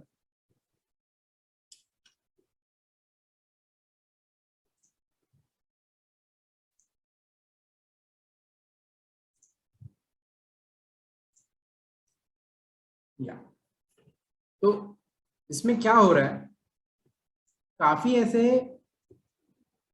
this is a wrong sheet, चलो मैं आपको वर्बली बताता हूँ। काफी ऐसे लिक्विड फंड्स हैं, so there are 168 liquid funds, liquid funds, money market fund, ultra short term सब मिला के 168 का मुझे डेटा मिल पाया। अब ये 168 में से कितने परसेंट या कितने फंड ऐसे हैं कि जिन्होंने 3.5% से ज्यादा रिटर्न दिया ओवर द लास्ट 1 ईयर, 3.5% से ज्यादा रिटर्न। 3.5% तो सेविंग अकाउंट में भी मिलते हैं, राइट? सेविंग अकाउंट में अगर आपको मिलते हैं तो उतना तो फंड में मिलना चाहिए, आप रिस्क ज्यादा ले रहे हो, आपने बोला रिस्क ज्यादा तो रिटर्न ज्यादा, लेकिन हमेशा ऐसा नहीं होता। ये जो लिक्विड फंड्स है ना, 134 liquid funds, money market funds, ultra short term funds ऐसे हैं कि जो आपको 3.5% से कम इंटरेस्ट दे रहे हैं, 3.5% से कम रेट ऑफ रिटर्न दे रहे हैं, interest is wrong, rate of return दे रहे हैं। 134 और 168 मतलब सिर्फ 34 ऐसे हैं कि जो आपको एक्चुअली 3.5% से ज्यादा दे रहे हैं, राइट? और 3.5% से ज्यादा मतलब कितना ज्यादा दे रहे हैं? लेस देन 4%, लेस देन 4% दे रहे हैं। तो आप कितना भी कोशिश कर लो लिक्विड फंड्स में आप शॉर्ट टर्म के लिए 3-4 महीने के लिए 6 महीने के लिए पैसे डाल रहे हैं, 4% से ज्यादा मिलने ही नहीं, कहीं से भी नहीं मिलता। तो फिर what is the better alternative? FD का क्या है, एफडी के रेट भी यार शॉर्ट टर्म के लिए कम रहते, 4% होगा, very good, but is there a way in which ये पैसे मेरे लिए लिक्विड रहे? क्योंकि मैं लिक्विड फंड्स में डाल रहा हूँ, तो जाहिर सी बात है मैं कहीं सोच रहा हूँ कि मैं विड्रॉ कर लूँ पैसे शॉर्ट टर्म में अगर मुझे लगे तो वैसा फैसिलिटी से एफडी में थोड़ा एक स्टेप बढ़ जाता है, मुझे बैंक में जाके रिसीट दिखानी पड़ती है कि भाई मेरा एफडी ब्रेक कर ले। If it's a private sector bank they make it simpler for you, but nationalise banks में एक स्टेप बढ़ जाता है। तो आप क्या करो, सेविंग अकाउंट एक नया खुलवा लो। सेविंग अकाउंट कहाँ पे खुलवा लो? These are the banks, RBL Bank, IDFC first Bank, yes Bank, और there are a few small finance banks also. Small finance banks में मैं नहीं जाऊंगा, रेकमेंड नहीं करूंगा बिकॉज उनका ट्रैक रिकॉर्ड कम साल का है, बट ये आरबीएल बैंक जो पहले रत्नाकर बैंक कहला जाता कही जाती थी, या फिर IDFC first Bank which is a large institution converted to a bank, और येस बैंक। येस बैंक में प्रॉब्लम हुआ था, बट अभी स्टेट बैंक ऑफ इंडिया और दूसरे नेशनलाइज बैंक ने मिलकर उनको प्रॉप अप किया है वापस, तो उनकी भी फाइनेंशियल कंडीशन आज के केस में उतनी खराब नहीं है। आप उसमें शॉर्ट टर्म के लिए पैसा डेफिनेटली रख सकते हो। ये बैंक्स रेट ऑफ रिटर्न कितना दे रही है साल का? 4%, और आरबीएल बैंक तो दे रही है 4.25%। 4.25% versus less than 4% without taking any market risk is a fantastic proposition। और ये आप पैसे ट्रांसफर कर सकते हो, आप बस आपके यूपीआई पे जाओ, आपका जो आरबीएल बैंक से बैलेंस है आपके एसबीआई में ट्रांसफर कर दो, हो गया आपका पैसा से जब भी आप चाहो। बिकॉज लिक्विड फंड में पैसा क्यों रखते हैं, शॉर्ट टर्म में पैसा क्यों रखते हैं? आपको पता नहीं है कि जरूरत कब पड़ेगा, बट आपको ये पता है कि जरूरत पड़ने वाली है, 15 दिन में होगा, 2 महीने में होगा, ये नहीं पता, तो आपने पार्क करके रख दिया। तो अगर आपको पार्क करके रखना है तो इन सेविंग अकाउंट में पार्क करो, क्योंकि वो आपको liquid fund, money market fund, ultra short term सबसे ज्यादा पैसे दे रहे हैं बिना मार्केट रिस्क के। And third tip is the existing investment of bond. ये मैं पहले बोल चुका हूं पॉइंट। इसमें आपको जो टैक्स रेट है वो 20% विदाउट इंडेक्सेशन है। तो 100 और 120 पे आपने बॉन्ड बेचा और 100 रुपये में आपने खरीदा था, तो ये जो 20 रुपये है उस पर 20% टैक्स आपका लगने जा रहा है, कंप्लीटली 20%, मतलब 4 रुपए आपको टैक्स लगेगा, तो आपके हाथ में सिर्फ 16 रुपए आए। Whereas debt mutual fund में जो मैंने महंगाई एडजस्टमेंट वाला फंडा बोला था ना, कि 100 रुपए की चीज आपने 5 साल पहले खरीदी, 110 हो गई आज के तारीख में, 10 रुपए का ही प्रॉफिट हुआ, 120 माइनस 110, 10 रुपया, उस पर 20% लग के आपको 2 रुपए का ही टैक्स लगेगा। तो यहाँ पे आप 4 रुपीज वर्सेस 2 रुपीज, ये आपका इंक्रीमेंटल सेविंग, इंक्रीमेंटल आरओआई बन जाता है। These are for debt products. This is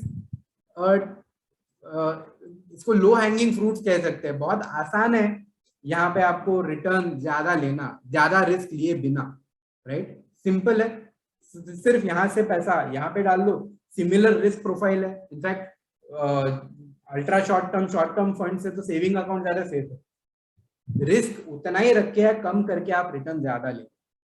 ये हैक है जो आपको इस्तेमाल करना है। नेक्स्ट पॉइंट, अगर यही चीज मुझे दूसरे प्रोडक्ट्स के लिए करना है तो क्या ऑप्शन है मेरे पास?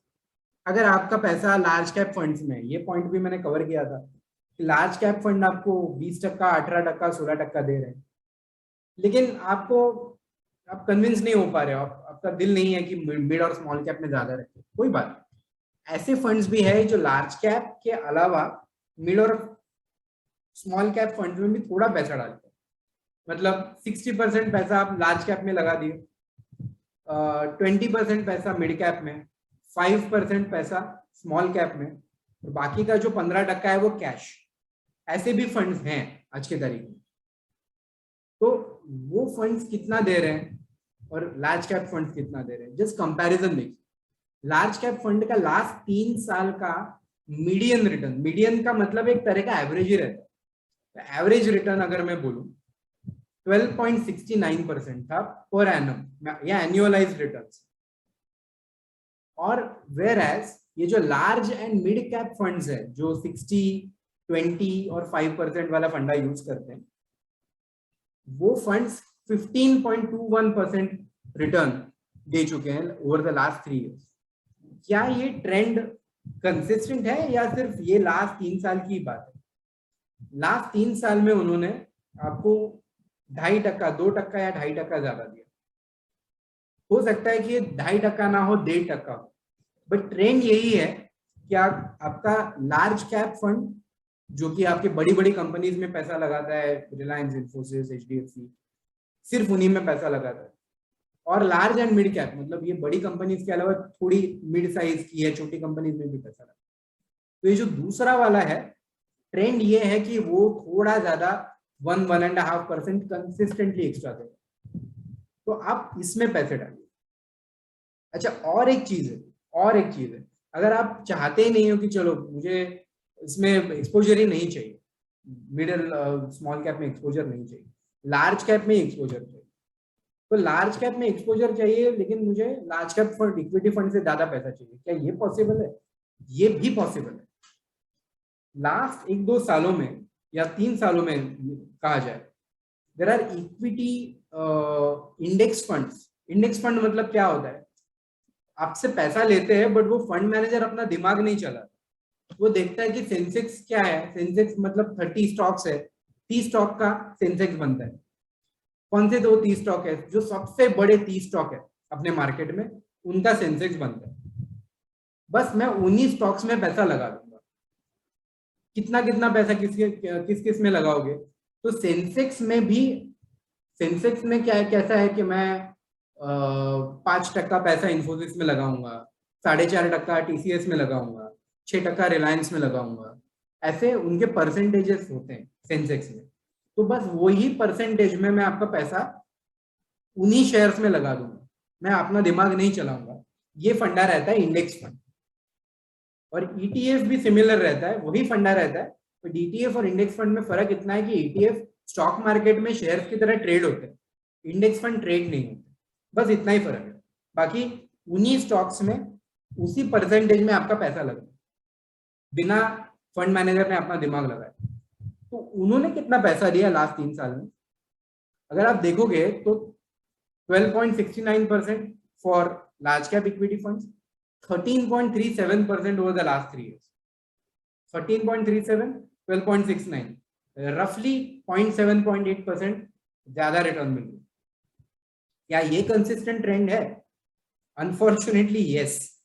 ये कंसिस्टेंट ट्रेंड सिर्फ लार्ज कैप की कैटेगरी के लिए बन रहा है। साल दर साल ईटीएफ, 1-2 म्यूचुअल फंड्स का एक्सेप्शन छोड़ दीजिए, बाकी सारे लार्ज कैप म्यूचुअल फंड जो फंड मैनेजर खुद मैनेज करते हैं अपना दिमाग लगा के, और ये ईटीएफ या इंडेक्स फंड है जो बिना कोई दिमाग लगाए चल रहे हैं, वो ज्यादा रिटर्न दे रहे हैं। तो ईटीएफ में अगर आप पैसा लगाओगे आपको ज्यादा रिटर्न मिल सकता है। This is another trend that is coming out. अभी बैलेंस एडवांटेज फंड करके एक सुना है आपने? बैलेंस फंड मतलब क्या रहता है कि मैं आपका थोड़ा पैसा शेयर्स में लगाऊंगा, म्यूचुअल फंड ही रहते हैं, थोड़ा पैसा शेयर्स में लगाते हैं, थोड़ा पैसा बॉन्ड में लगाते हैं। तो होता क्या है कि आपका जो डाउन साइड है, मार्केट करेक्ट होने के बाद एकदम 10% मार्केट फंड गिर गया है, 15% फंड गिर गया, ये थोड़ा कम हो जाता है, 2-4%, 5% तक रिस्ट्रिक्ट हो जाता है। तो balance fund is generally good for risk averse investors, जो चाहते हैं कि मैं थोड़ा इक्विटी में पैसा इन्वेस्ट करूं बट मेरा डाउन साइड भी सिक्योर है, तो ऐसे लोग बैलेंस फंड्स में यूज करते हैं। अभी बैलेंस फंड में भी अलग अलग टाइप है। ये जो बैलेंस एडवांटेज करके है कि मार्केट का कंडीशन जैसे चेंज होगा, अगर मैं सोच के आया हूं कि मैं मार्केट का कंडीशन अच्छा है तो 60-70% इक्विटी में डाल लूंगा, बाकी का बॉन्ड में डालूंगा। मार्केट का कंडीशन अच्छा नहीं है तो मैं इक्विटी बेच के सारा पैसा बॉन्ड में शिफ्ट कर दूंगा, तो मेरा 30%, 40% एसेट एलोकेशन इक्विटी में, बाकी 60% बॉन्ड में। आइडियली वैसे होता है बैलेंस एडवांटेज। उनका परसेंटेज एसेट एलोकेशन फिक्स नहीं रहता, वो डायनामिक रहता है। मार्केट जैसे बढ़ेगा मैं इक्विटी में ज्यादा डालूंगा, मार्केट जैसे घटेगा मैं बॉन्ड में ज्यादा डालूंगा। इस तरह का कुछ लॉजिक रहता है। बट दूसरे टाइप के बैलेंस फंड रहते हैं कि जो फिक्स करके आते हैं कि भाई मैं 60% डालूंगा इक्विटी में, मतलब डालूंगा, या मार्केट घटे या बढ़े या जो भी है, और 40% बॉन्ड में डालूंगा, मतलब डालूंगा। ये टाइप के जो डालूंगा मतलब डालूंगा, एक बार मैंने कमिटमेंट कर दी वाले जो म्यूचुअल फंड है ना, ये ज्यादा परफॉर्म कर रहे हैं एज कंपेयर टू ये मार्केट के तरह स्विंग होने वाले mutual fund.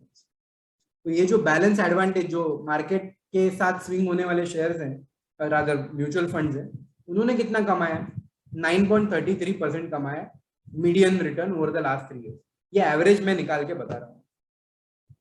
वेराज equity oriented balance fund का कितना है, जो मैंने बोला 60%, 40% कमिटमेंट कर दी, अपने आप से भी नहीं पूछूंगा, उन्होंने कितना दिया? 10.7% ओवर द लास्ट 3 ईयर्स। ये फर्क है दोनों में। और इंटरनेशनल फंड्स एक और कैटेगरी है जहां पे इन्वेस्टर्स ने पिछले 2-3 सालों में पैसा अच्छा कमाया।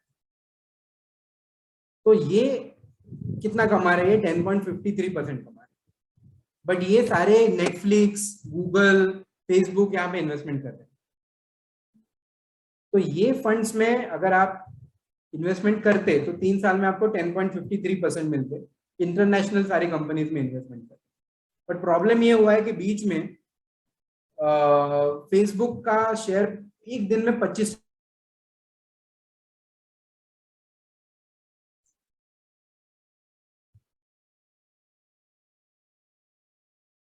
25% गिर गया। Is everyone able to hear me? हो येते, आवाज येते. Hello. येते आवाज येते. Okay, super. So now the next point. So international funds ने काफी अच्छा पैसा कमाया कोविड के दिनों में, जब सारे टेक स्टॉक्स बढ़ रहे थे। FAANG stocks were all the rage. FAANG का मतलब फेसबुक, एप्पल, अमेजॉन, नेटफ्लिक्स और गूगल, फैंग स्टॉक्स, राइट? ये सारे स्टॉक्स एक साथ में दनादन बढ़ रहे थे और लोग अच्छा पैसा कमा रहे थे। बट ये उनकी जो दौड़ है वो कहीं पे आके रुक गई। फेसबुक ने एक बार सिर्फ ये बोल दिया कि यार हमारे सब्सक्राइबर थोड़े कम हो रहे हैं, एक्टिव सब्सक्राइबर बेस थोड़ा कम हो रहा है, तो हम लोग उतना पैसा नहीं कमा पाएंगे आगे के सालों में जितना अभी तक हम लोग कमा रहे हैं। उन्होंने सिर्फ इतना अनाउंसमेंट कर दिया, एक दिन में फेसबुक 25% गिर गया। ऐसे नेटफ्लिक्स का भी हो रहा है। नेटफ्लिक्स का सब्सक्राइबर बेस बढ़ ही नहीं रहा है, एक दिन में नेटफ्लिक्स दनादन गिर गया। तो ये जो रिस्क है इंटरनेशनल स्टॉक्स में, ये इंटरनेशनल फंड्स में आपको महसूस होंगे। आपका पोर्टफोलियो कम हो जाएगा अगर वैसा है तो अगर आप उतना रिस्क ले ही रहे हो तो क्यों ना large and mid cap funds में रिस्क लिया जाए या इंडेक्स फंड्स में रिस्क लिया जाए, राइट? क्योंकि उनका रेट ऑफ रिटर्न आप देख रहे हो 15.21% या 13.37%। अगर उतना आपको रिटर्न मिल सकता है तो ज्यादा रिस्क लेके 10.5% में क्या मतलब है, राइट? तो ये this is a delta, similar risk profile ज्यादा रिटर्न या कम रिस्क प्रोफाइल ज्यादा रिटर्न। ये टिप्स हैं दूसरे प्रोडक्ट्स के लिए। अगर आपको ये टिप अच्छी लगी है तो जस्ट यस टाइप करिए चैट बॉक्स में, जस्ट टाइप यस। क्या आपको ये टिप्स यूजफुल लगी?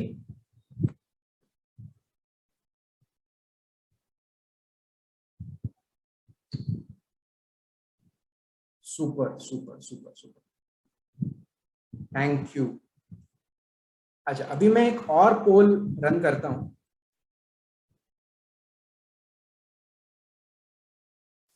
तो चलो, I think we are running short of time, let me just move over to the next slide. अभी 2022 में क्या ट्रेंड्स हैं, क्या हो रहा है, उसके बारे में मैं थोड़ा बात करता हूं। इसके बाद we will open up the Q&A for everyone. Trend ये है कि जैसे मैंने कहा कि अप्रैल का अपना इन्फ्लेशन 6.95% था इंडिया में। यही इन्फ्लेशन फरवरी में, मार्च में थोड़ा 6.7 कुछ था, फरवरी में थोड़ा और कम था। तो ये कंसिस्टेंटली 6% के ऊपर है मंथ आफ्टर मंथ, और ये बढ़ रहा है।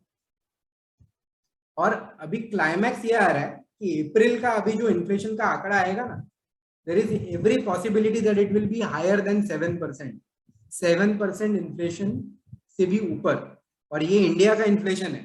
तो जब सरकारी आंकड़ा दिखाता है 7%, एक्चुअली ग्राउंड लेवल पे ज्यादा होता है, राइट? तो ये 7% होने की भनक लग गई आरबीआई को। आरबीआई जनरली क्या करता है, उनका डे सेट रहता है कि भाई हम लोग इस दिन को मीटिंग करेंगे, आपस में डिसाइड करेंगे कि भाई क्या करना है, महंगाई बढ़ रही है नहीं बढ़ रही है।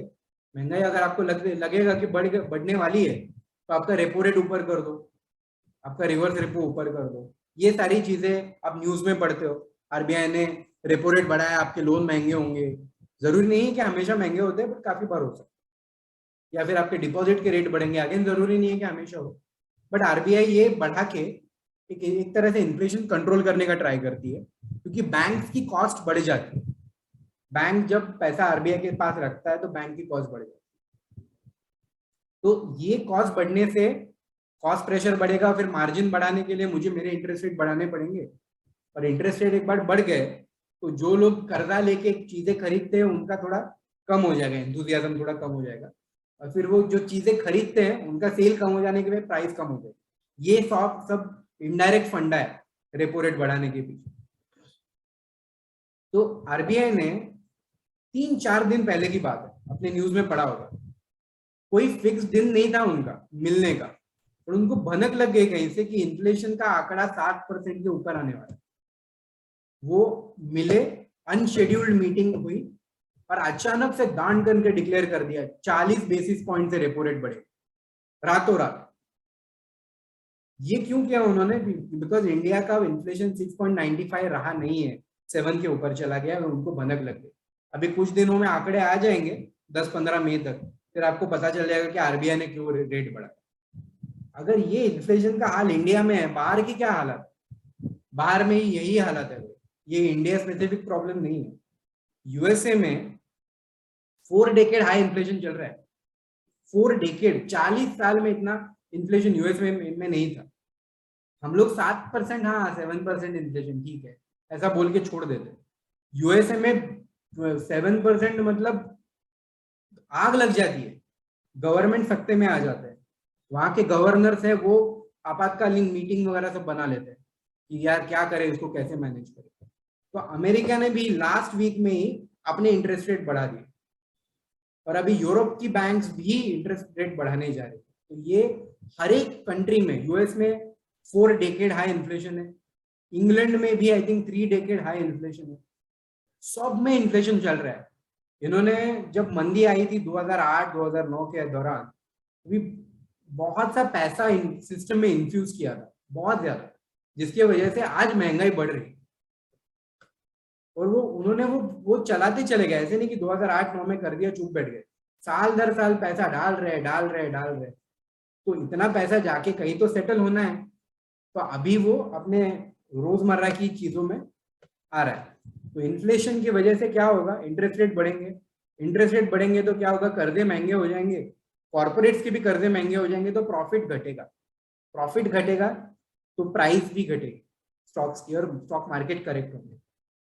स्टॉक मार्केट करेक्ट होने की वजह से आप जितने प्रॉफिट्स कमा चुके हो पिछले 2 सालों में, आपका वो प्रॉफिट गंवा दोगे आप, या फिर आप लॉस में चले जाओगे। तो मेरा एक ट्रेंड मुझे ये दिख रहा है कि ये साल प्रॉफिट बुकिंग का साल है। अगर आपने वाकई में प्रॉफिट कहीं पे अच्छे किए हैं, थोड़े प्रॉफिट निकाल के साइड में रखिए, भले पूरा का पूरा मत निकालिए, थोड़े प्रॉफिट साइड में निकाल के रखिए।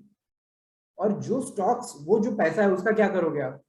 तो जो स्टॉक्स गिर जाते हैं ना, 1-8 महीने के लिए मे बी एफडी में डाल दीजिए, तो फिर देखिए कि कौन सा अच्छा स्टॉक गिर रहा है और उसमें डाल के रखिए। 10% गिर गया, 15% गिर गया, उसको प्रॉफिट तो गिरा नहीं है, तो प्रॉफिट ज्यादा गिरा नहीं है, ऐसे स्टॉक्स जाके खरीदते। तो यही चीज म्यूचुअल फंड्स भी करते हैं, म्यूचुअल फंड ढूंढते रहते हैं कि कहाँ पे सस्ता मिल रहा है। तो एक थोड़ा बहुत न्यूज में ये भी पढ़ लो कि कौन सा म्यूचुअल फंड कौन सा स्टॉक खरीद रहा है। ये आपको कहाँ पे इंफॉर्मेशन मिल सकती है? ऑनलाइन मिल सकती है। काफी ऐसे इंस्टाग्राम हैंडल्स हैं, इवन मेरा भी हैंडल है, कभी कभी मैं ये चीज मेरे हैंडल पे भी बता देता हूँ, तो आप मुझे जरूर फॉलो करिए अगर आप इंस्टाग्राम पे हो, कि म्यूचुअल फंड इन्वेस्ट कहाँ कर रहे हैं, और उन स्टॉक्स में आप थोड़ा पैसा डाल के रखें। जब मैंने 1 या 1.5 साल पहले कोई वीडियो बनाया था कि म्यूचुअल फंड कहाँ पैसा डाल रहे हैं, आज वो सारे स्टॉक्स ऊपर। इसमें मेरा कोई क्रेडिट नहीं है, म्यूचुअल फंड्स ने काफी रिसर्च करके तभी खरीदा था, तो हम लोग बस उनको कॉपी कर सकते हैं, वो तो बड़े लोग हैं ना, हम तो छोटे इन्वेस्टर है भाई, तो बड़े लोगों की कॉपी करने में कौन सी शर्त। आप वो स्टॉक्स खरीद लो, हो सकता है कि वो स्टॉक्स आपके बढ़ जाए। तो ये सारी ट्रेंड है 2022 की, महंगाई, स्टॉक मार्केट करेक्शन या volatility in the stock market, आज गिर रहा है चढ़ रहा है, यही सब होने वाला है, साल भर होने वाला है। तैयार रहिए, प्रॉफिट बुक करिए और करेक्टेड स्टॉक्स में इन्वेस्ट कीजिए, करेक्टेड म्यूचुअल फंड्स में इन्वेस्ट कीजिए। करेक्टेड मतलब जिसकी प्राइस गिर चुकी है ऐसे। Now I am opening the session to Q&A। अपने जो भी सवाल है आप मुझसे पूछ सकते हैं, या जो चैट विंडो में सवाल है I just take that. Shefali, do you have any questions?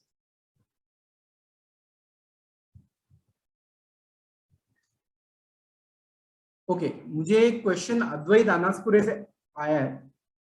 Please advise on tax free bonds issued by REC और NHAI।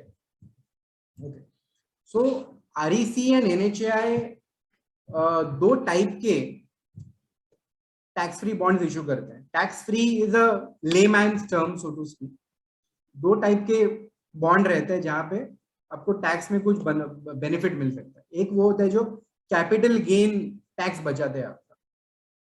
तो अगर आपने कुछ शेयर बेचे हैं या कोई घर बेचा है, कुछ भी बेचा है जिसकी वजह से, बेचने की वजह से आपको प्रॉफिट हुआ है, तो वो जो प्रॉफिट है वो आप NHAI और REC के कैपिटल गेन बॉन्ड में अगर आप डाल लोगे to the extent of 50 lakh और लेस, तो आपका वो कैपिटल गेन बच जाता है, उस पर आपको टैक्स नहीं लगता। आपने 20 लाख या 25 लाख का प्रॉफिट कर लिया, 25 लाख रुपए के NHAI या REC के बॉन्ड, कैपिटल गेन बॉन्ड खरीद लो, वो 5 साल के लिए लॉक्ड रहते हैं, 5 साल के लिए, और उस पर जो रेट ऑफ रिटर्न आता है वो कुछ 5%, 4.5%, रफली इन दैट रेंज रहता है, जितना आज FD में मिल रहा है उतना। लेकिन फायदा ये होता है कि आपका टैक्स बचता है। कितना बचता है? अगर आप 25 लाख रुपए का लॉन्ग टर्म कैपिटल गेन कर रहे हो घर बेच के, मैं ये सब इन्फ्लेशन वगैरह एडजस्ट करने के बाद जो बचता है उसी से कैलकुलेट करके बोलता हूँ। तो ये अभी 25 लाख है, 25 लाख पे 20% मतलब 5 लाख रुपीज स्ट्रेट एक साल में आपको टैक्स देना पड़ेगा। तो आप ये सोचते हो कि यार मैं 5 लाख रुपए का टैक्स पे करूं, उससे अच्छा तो मैं थोड़ा लो वैल्यू का इन्वेस्टमेंट 5 साल के तक बर्दाश्त कर लूं। ये कैलकुलेशन करके देखने की बात है, इसमें कोई एजम्पशन नहीं है। You have to calculate and then take a decision. तो आप 5 साल तक 25 लाख रुपया REC या NHAI के बॉन्ड में डाल दो। 5 साल के बाद आपको टैक्स, आप विड्रॉ कर सकते हो, आपका टैक्स माफ हो चुका होगा, उस पर आपको टैक्स नहीं लगता, राइट। तो ये एक टाइप का है। दूसरे टाइप के बॉन्ड है जो आजकल कम आ रहे हैं, वो ये है कि इसमें कोई कैपिटल गेन का फंडा नहीं है। इसमें फंडा क्या है कि आप पैसा डालो, आपको ब्याज मिलेगा, simple like a normal bond, पैसा मिलेगा। बट ट्विस्ट ये है कि वो जो पैसा, मतलब जो इंटरेस्ट आपको मिल रहा है ना, उस पर टैक्स नहीं लगता, टैक्स फ्री इंटरेस्ट मिलता है। तो ये जो टैक्स फ्री इंटरेस्ट वाले बॉन्ड रहते हैं ना, वो आजकल नहीं आ रहे। तो कुछ लोग ऐसे रहते हैं जो सेकेंडरी मार्केट में जाके ऐसे बॉन्ड उठा लेते हैं जब सस्ते में मिल रहे हो, बट उससे भी ज्यादा पैसा निकलता नहीं है, 4-5% निकलता है। बट वो 5% जितना निकलता है वो पूरा का पूरा टैक्स फ्री रहता है, गवर्नमेंट उस पर टैक्स नहीं लगाता। ये क्यों करते हैं गवर्नमेंट? गवर्नमेंट चाहते हैं कि आप पैसे उसमें डालो, और वो बॉन्ड जनरली इंफ्रास्ट्रक्चर या ऐसे लॉन्ग टर्म प्रोजेक्ट के लिए रहते हैं जिससे देश का डेवलपमेंट हो। तो गवर्नमेंट ने एक इंसेंटिव दे रखा है कि कुछ बॉन्ड ऐसे होंगे जो टैक्स फ्री होंगे, अगर गवर्नमेंट के कुछ रूल्स सेटिस्फाई कर देते हैं, जो भी जिन्होंने भी इशू किया है, तो वो टैक्स फ्री बन जाते हैं, और फिर वो उसका जब इशू लाते हैं तो आप उसमें इन्वेस्ट कर सकते हो और टैक्स फ्री इनकम कमा सकते हो। तो both these kind of combinations exist.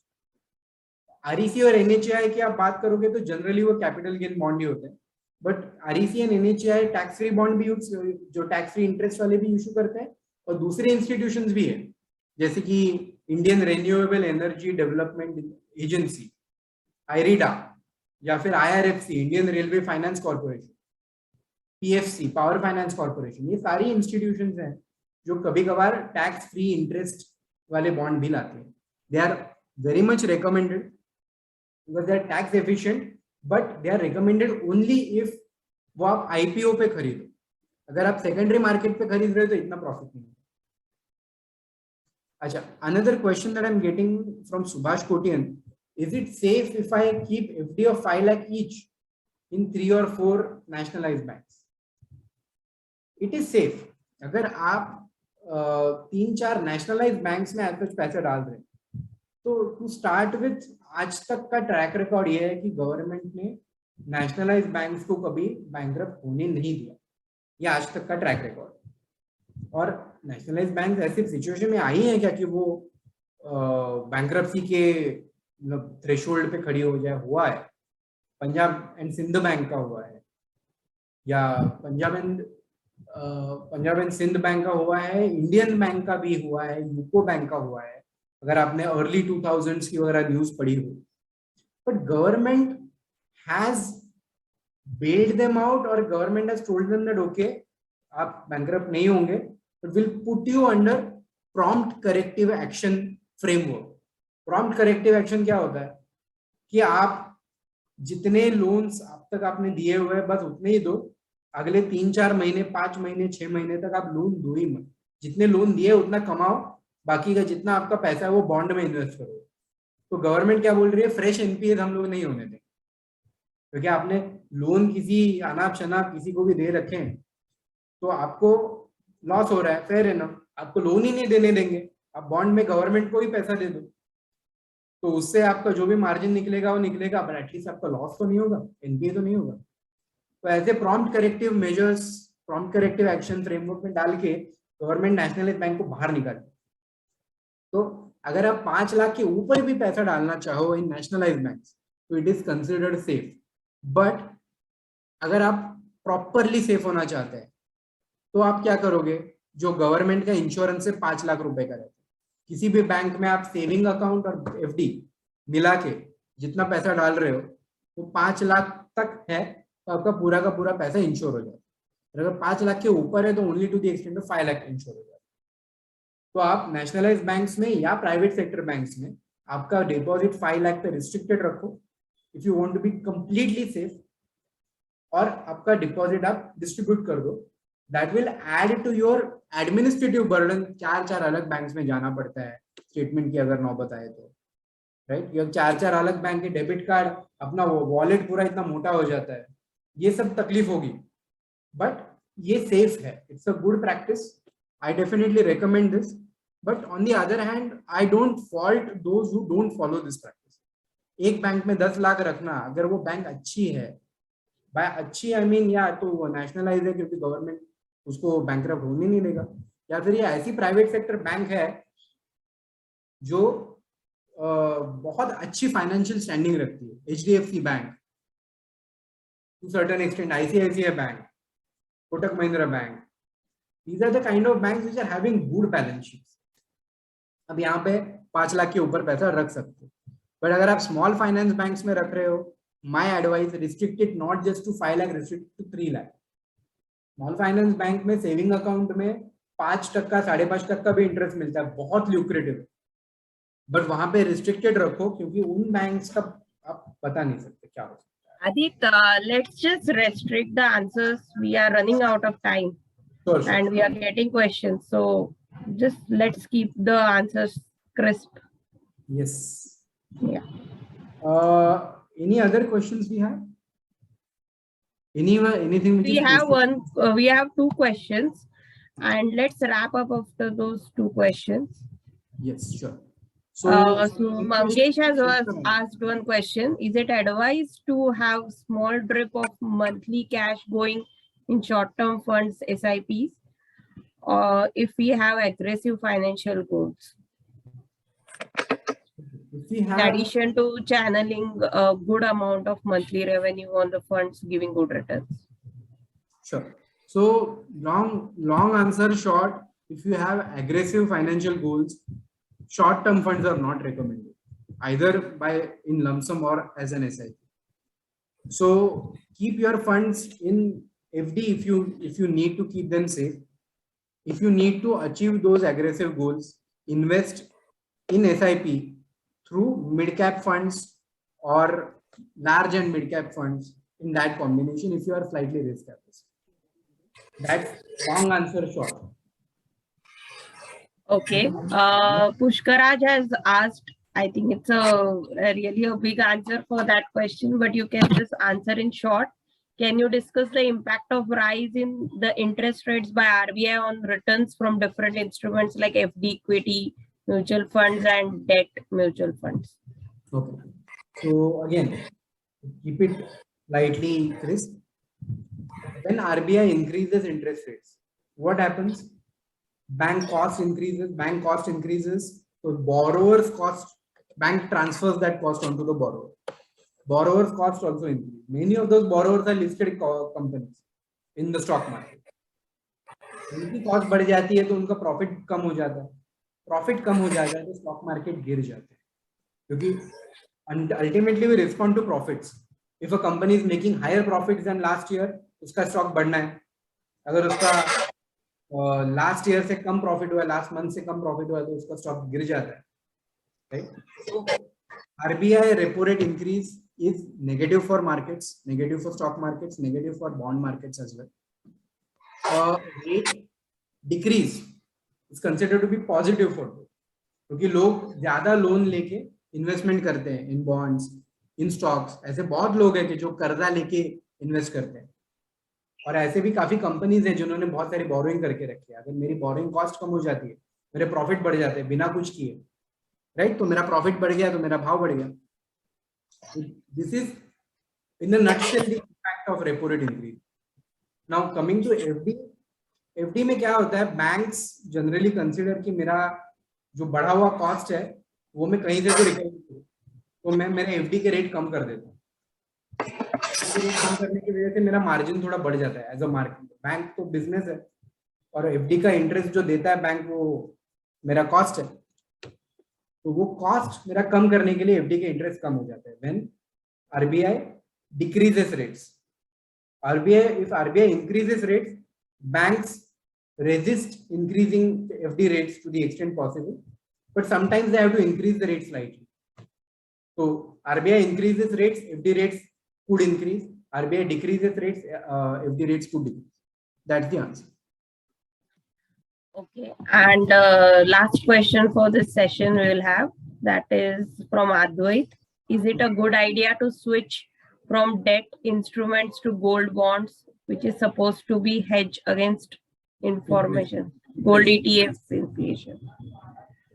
So yes, it is correct that gold is considered to be a hedge against inflation, but problem ये है, this year in 2022 सारी जो इंडिया में आरबीआई है, वैसे यूएस में फेडरल रिजर्व है, Europe में यूरोपियन सेंट्रल बैंक है, इंग्लैंड में बैंक ऑफ इंग्लैंड है, different central banks, all those have awakened to the possibility of a sticky inflation, and all of them have decided कि बस भाई जितना चीप मनी अवेलेबल कराना था कर लिया, अभी थोड़ा पैसा हम लोग निकाल लेंगे मार्केट से बाहर. यही चीज हर एक सेंट्रल बैंकर आज कह रहा है. Jerome Powell in US is also saying the same. Shaktikanta Das in India is also saying the same. Jerome Powell obviously had pumped in a lot of money. I mean, his predecessor had pumped in a lot of money. Now that money will be withdrawn slowly but surely. So that money they will gradually withdraw from the market. ये withdraw करने की वजह से क्या होता है ना, inflation नीचे आना चालू हो जाता है. हम लोग क्या करते हैं, why do we buy into gold? Because we want to catch up with the increasing inflation. Inflation बढ़ता जा रहा है, but gold भी बढ़ता चला जा रहा है, तो at least we are at the same level. It's a hedge against inflation. But अगर ये सेंट्रल बैंकर्स ने डिसाइड कर लिया कि अभी तो बॉस इन्फ्लेशन को नीचे ही लाना है, तो ये अगर नीचे आता हुआ इन्फ्लेशन है, उसके साथ गोल्ड भी नीचे आएगा. ये एक बहुत बड़ा पॉसिबिलिटी 2022 में दिख रहा है. When central banks decide that easy money won't be available anymore, it is considered to be a negative for gold. इसके लिए at least this year, restrict your gold investments to the extent possible. Put more money in corrected stocks, corrected bonds, those sort of things. They are giving you very good value for money. That's my answer. Okay, thank you so much, Adit, and let's call it a wrap. And can you share your contact details so that if anyone has any more questions, you can email him or WhatsApp him. So we will be happy to answer. One thing before we wrap up, because this was an awareness session, right? This was for aiding better in investments or supporting, ideas, supporting investors with ideas कि आप investment अच्छा कैसे करो. But ये एक session is obviously not sufficient. जैसे मैंने कहा अलग-अलग points में you need to refer to experts, you need to refer to experts. This kind of advisory you will not get from your distributors, maybe mutual fund distributors or maybe insurance distributors. But this kind of advisory you will get from specific SEBI registered investment advisors or from specific chartered accountants. These kind of people you should catch hold of and you should start consulting with them about your personal finance, right? I also provide these kind of facilities, and if you need my help in supporting your portfolio, these are my contact details. You can note down my contact number. I've sent the registration link through my email address, so that's my email address. This is my contact number. You can save it on your mobile phone. Any kind of advice for personal finance or for investing that you need, I just charge fees and I give advices. This is what I do. I don't charge commission or on anything. So this is a very good policy for the retail investors. This is very good because there is somebody who's thinking about you while he's charging you fees, and he's not charging anything to the insurance company or to the mutual fund company.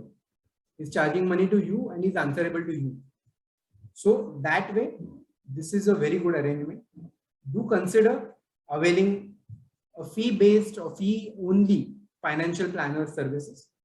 Or if you want to avail my services, I will only charge fees and I'll give you these services. Thank you so much. These are my connects. Please note them down, and we'll see you when I hold my next webinar. Thank you so much.